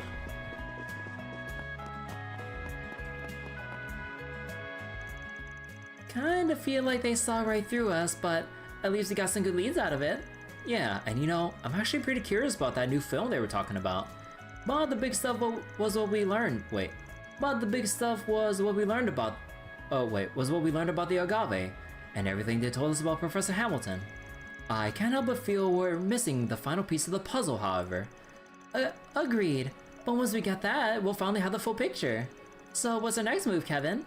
Well, if that drug's the key to all this, it's probably best we talk to people who were actually there for the film festival. In that case, we should speak with Shahina. I believe she was one of the many who fell under its influence. Actually, she wasn't. Well, according to Van's report, anyway, what caused her mania was a mask, like in Crossbell. I think Melchior stole the one that was used on Shahina, though. Man, that guy was a real piece of work. Well, what's done is done, I guess. Anyway, we're out to have a chat with the girls, right? That's the plan. Come on, let's head over to the cultural district. Think they should be starting rehearsal soon. Ooh, how exciting. I can't wait to see the performance.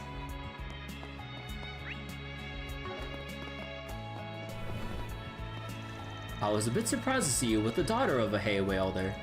You seem to be close with Princess Zita, so I doubt there's any problems from a security standpoint. Still, the fighting power of those guards seems a bit excessive. At least let me provide some hospitality. Ugh. Zoom, zoom!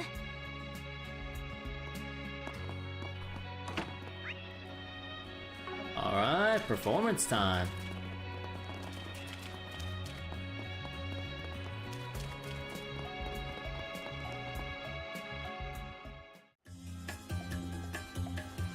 Ooh, this is a new song, I think.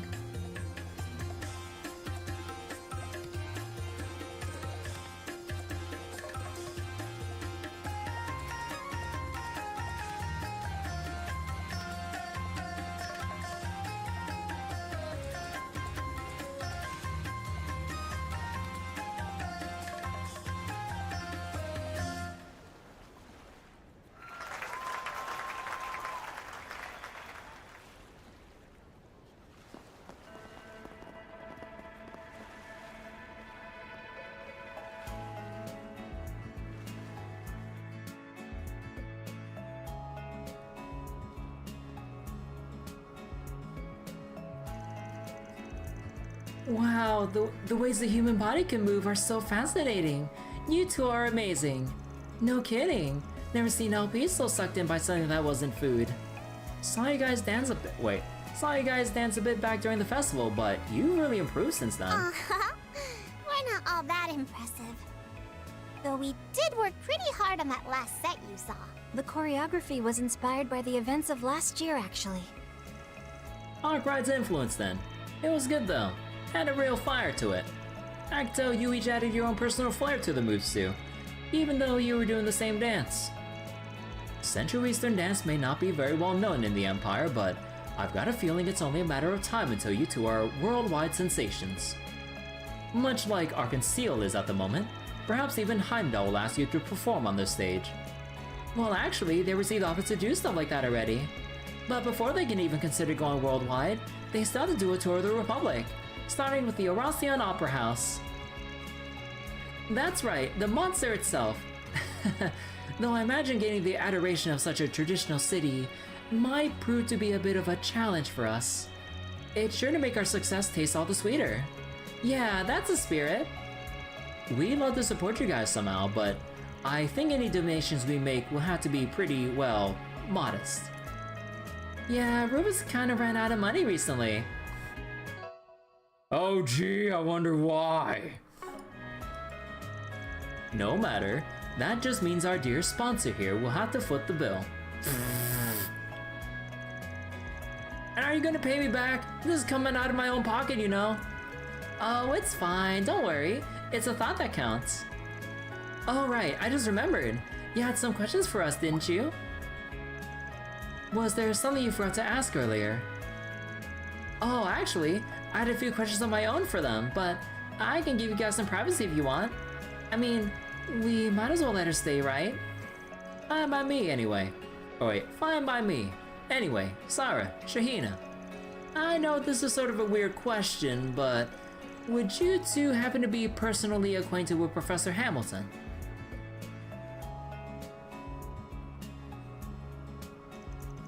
I see. So due to the incident that happened during last year's film festival, the professor decided to visit Tharbad not only to investigate the drug involved, but to shut down the associated refining facility as well. Wow! So you said the professor came 2 weeks after the festival? I never realized!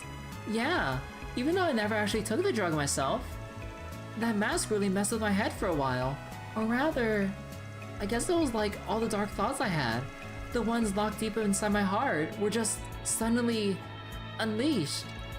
Ina. That's all in the past now, Shahina. Anything that happens from here onward is something we'll deal with together. No matter what, we'll always have each other. Sarah! Despite the fact that the source of Shahina's issue wasn't a drug, as she said, there was concern that she had been affected in other ways. So the professor decided to go out of her way to pay us a visit, just to make sure Shahina didn't have any lingering health problems. I really couldn't be more grateful to her, honestly. She lifted a huge weight off my shoulders. You see, she put me through some tests to determine if anything was wrong with me, and thankfully there wasn't.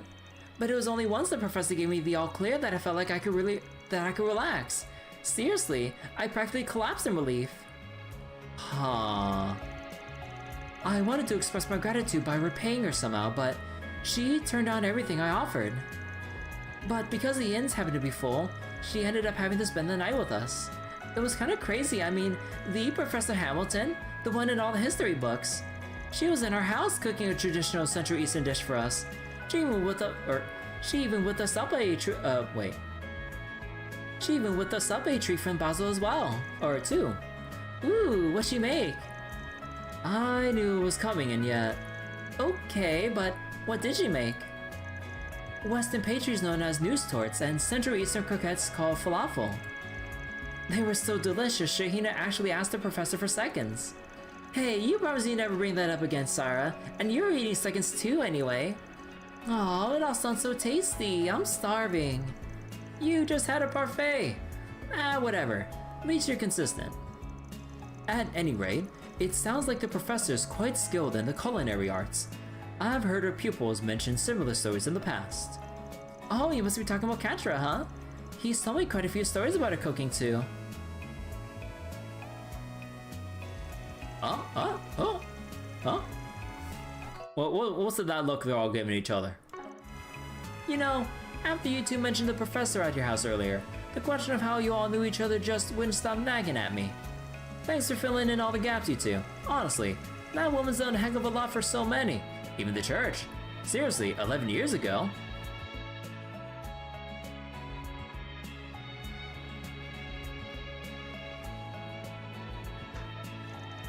Well, thanks to our resident Reeking Leak, looks like we're finally able to uncover a missing link. Which means we've got a new point of interest to explore, don't we?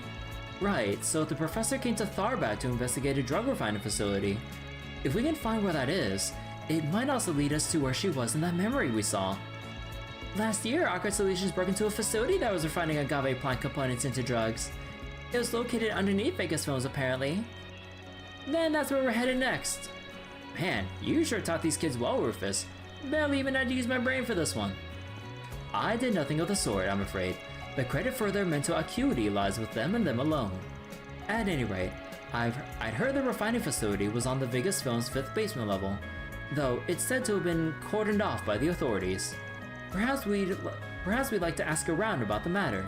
Yeah, let's get going. What? Oh my god, look at all the new dialogue here. There's so many.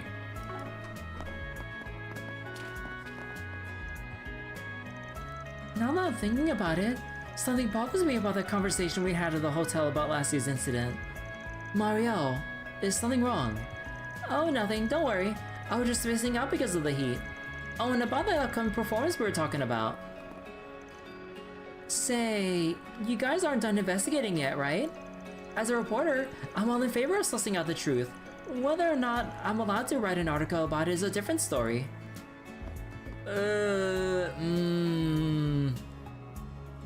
I mean, she wouldn't mind figuring out the truth, but is it a truth she's ready to hear? Professor Hamilton has always been really kind to my sister and me. We actually had a chance to speak with her in the capital a couple days ago, before we came home to Tharbad. I see. Did she say where she was headed or anything? If I remember right, I think she said something about Basel.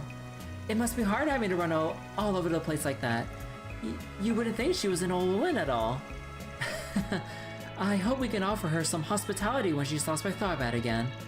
I'm curious about the route she took, but if that was 2 days ago, well, I'll set that aside for the moment. Professor Hamilton runs around so much she'd forget about her age. But she's still an old woman, so I hope she'll be careful with her health. Right. Let's move. Professor Hamilton has always been really kind to my sister and me. I hope we can offer her some hospitality when she stops by Tharbad again. Yeah! I can't believe I got to see her do choreography up close. It felt like my entire soul was enveloped by her elegance, her charm, both unique to her Central Eastern dance. Okay, my dude, calm down, dude. Hamilton's like 70. Yeah, for 70, she sure gets around. Surely I was sent to Tharbad because I was meant to see this. Oh, I can't believe I got to see their new dance up close. I've always wanted to dance with them, but even just watching is so exciting. I guess when you get so popular, even old guys like him come to see you perform. He's not a pervert or anything, right? Hey, what do y'all think of that traditional dance of the Central East? Maybe you've already heard of Sarah and Shahina, since they started doing more than just dance. They've even appeared in movies. This is my first time seeing them dance live. I couldn't help but be transfixed. Hey, that was fantastic dancing, wasn't it, Amelie? Or Amelie? It's been a long time since I've seen a Central Eastern dance, but that one felt especially amazing. I'm with you. It was magnificent, even to people who study music like us. Not to change the subject, Nelly, but do you have any interest in accessories? Well, I guess I like them as much as the next person. Is that so? Then I've made up my mind. Oh? Oh? Back when I was little, I used to watch Central Eastern dance in my hometown every now and again. And now I'm an aspiring singer. Perhaps those performances sparked my interest in music. Central Eastern dance is sure is wonderful. I heard those sisters have been appearing in movies and media lately. They should be commended for continuing to value an ancient art form. Such beautiful dancing. It was different from anything I've seen in Erasion. When I see art like that, it really makes me realize how small my world is. Indeed, I need to shift my focus to consider a greater variety of experiences. My, what a wonderful dance. I can see why they're so popular. The fact that my husband didn't show up by the time their performance started didn't escape my notice though. Tell me he's not gone gambling after- wait.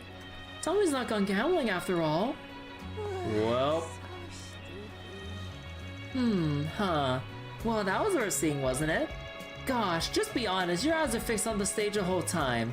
Especially during Sarah's closing act. Shut up, I wasn't that entranced. And as expected, it's different from ballet in terms of expression. Still, I found it deeply moving. Now, it really is true that you can convey emotions and more with only the meticulous movements of the body. Like ballet, There isn't necessarily a fixed story or motif, and yet the dance alone conveys so much. It's hard to describe. I just don't know how to describe it. The way she moves is simply amazing. I never get tired of watching her. Just how much does she have to practice to be able to dance like that? The customers on our sightseeing tour were completely satisfied, all thanks to Sarah and Shahina. Oh, I did hear they're doing a performance to celebrate their homecoming. Might be tough to get tickets. Huh, maybe if I negotiate now, I can get preferential treatment. Can we go yet? We weren't able to do the sand dune tour today, but I'm glad the customers still got to see that, or got to see that at least. Sarah and Shahina's dancing really does have the power to draw people in. Heh. As a childhood friend, I can't help but be proud of them. You know, Sarah and Shahina brought me a souvenir from the capital yesterday. Heh. They gave me a cool t-shirt. It's too cool to wear, but I had to put it on for their homecoming tour. Magnificent.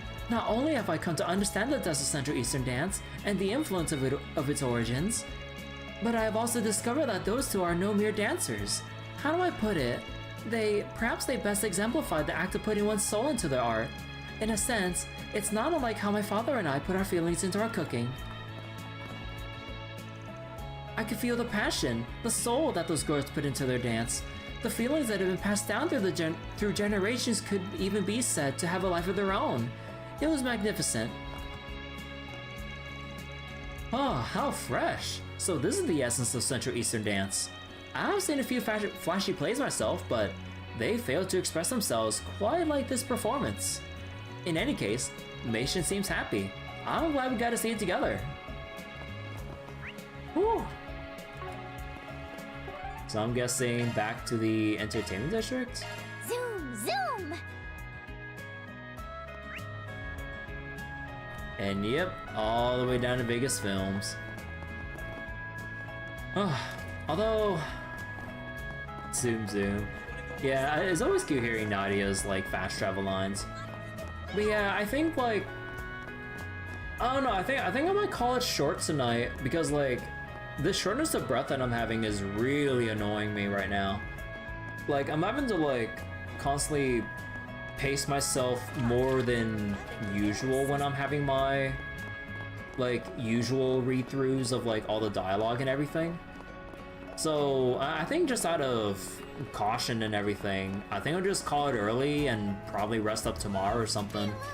Like again, like maybe it's because I like went out earlier last evening or last afternoon, but like I didn't really feel any like shortness of breath or anything, but I did feel like when I got back home, I was like extremely exhausted. Like, cause like normally I thought it'd be like I was like dealing with a food coma or something like that, but no, I just like knocked right out. And I mean, I felt fine talking and everything when I was just chatting with like some friends of mine and all that, but now that we're here like trying to read everything for tonight, yeah, no, like trying to like read at length and everything, I'm kind of noticing it now. So yeah, I think I'll just get some rest and see how I'm feeling tomorrow. Shame, because like I'm pretty sure like we're gonna get into like the real meat of the Kevin's rat and all, but yeah, no, I can't deal with how like my chest is feeling with this like shortness of breath and everything. All right, we'll just have to call it here for now. You were surprised I set up stream pretty late? No, that was actually by pure accident. Because like, when I was setting up the stream and everything, I was like just about to put up the waiting room on YouTube. But then I accidentally forgot to post it. And I was like, oops. Cause like, I was just about to post it, but then I had some stuff come up and then like, I was like doing all sorts of stuff. And then I thought I had it posted the whole time until like 15 minutes before the actual stream time. And then I was like, oh shoot, because like when I was checking my browser tabs, I was like, wait, why is this still here? And then it dawned on me, I was like, I forgot to actually post it, and I'm like, shit. So yeah, oops.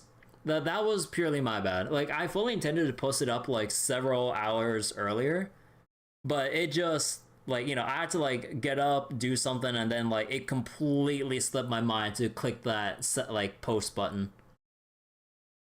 But yeah, I didn't mean to cause any like sudden confusion there with like the sudden like waiting room out of nowhere, because, you know, like setting it up hours in advance is a good way of showing people, like, you know, when something will come up and if they can like plan accordingly to when it does come up and all that. And yeah, just sending it up out of nowhere, just kind of like, you know, people getting caught with their pants down in a way, if they wanted to make sure that, you know, they wanted to like catch the stream right at the start time and all that. But yeah, 7 days until Silver Legs. Yeah, well, we got some stuff to sort out in terms of like the gacha stuff. But yeah, I think like with how things are gonna pan out, like I think we'll catch up with Zenless event content like for the next stream, whenever like my breathing and chest is feeling better. And then after that, I think I do want to go back to Horror Palant with the auto clicker dungeon crawler or whatever, because I do want to see more into like the game's progression system. And I gotta make sure not to play the game anymore off stream, because like I kind of like done a couple extra runs just for the heck of it, but then I noticed I was kind of progressing a little bit too quickly, so I'm like, oh shoot, if I keep going like this, like I'll end up beating like most of the game before I get my next session in. So I'm actually trying to consciously not play Horror Plant anymore off stream so we can keep playing it on stream and all that. But yeah, so I think like we'll do Zenless, Horror Plant, back to Trails, and then we'll just keep going like that. So alright, take care everyone, thank you so much for watching. Sorry for the short session, but streamer needs to go get some rest. So take care everyone, bye bye.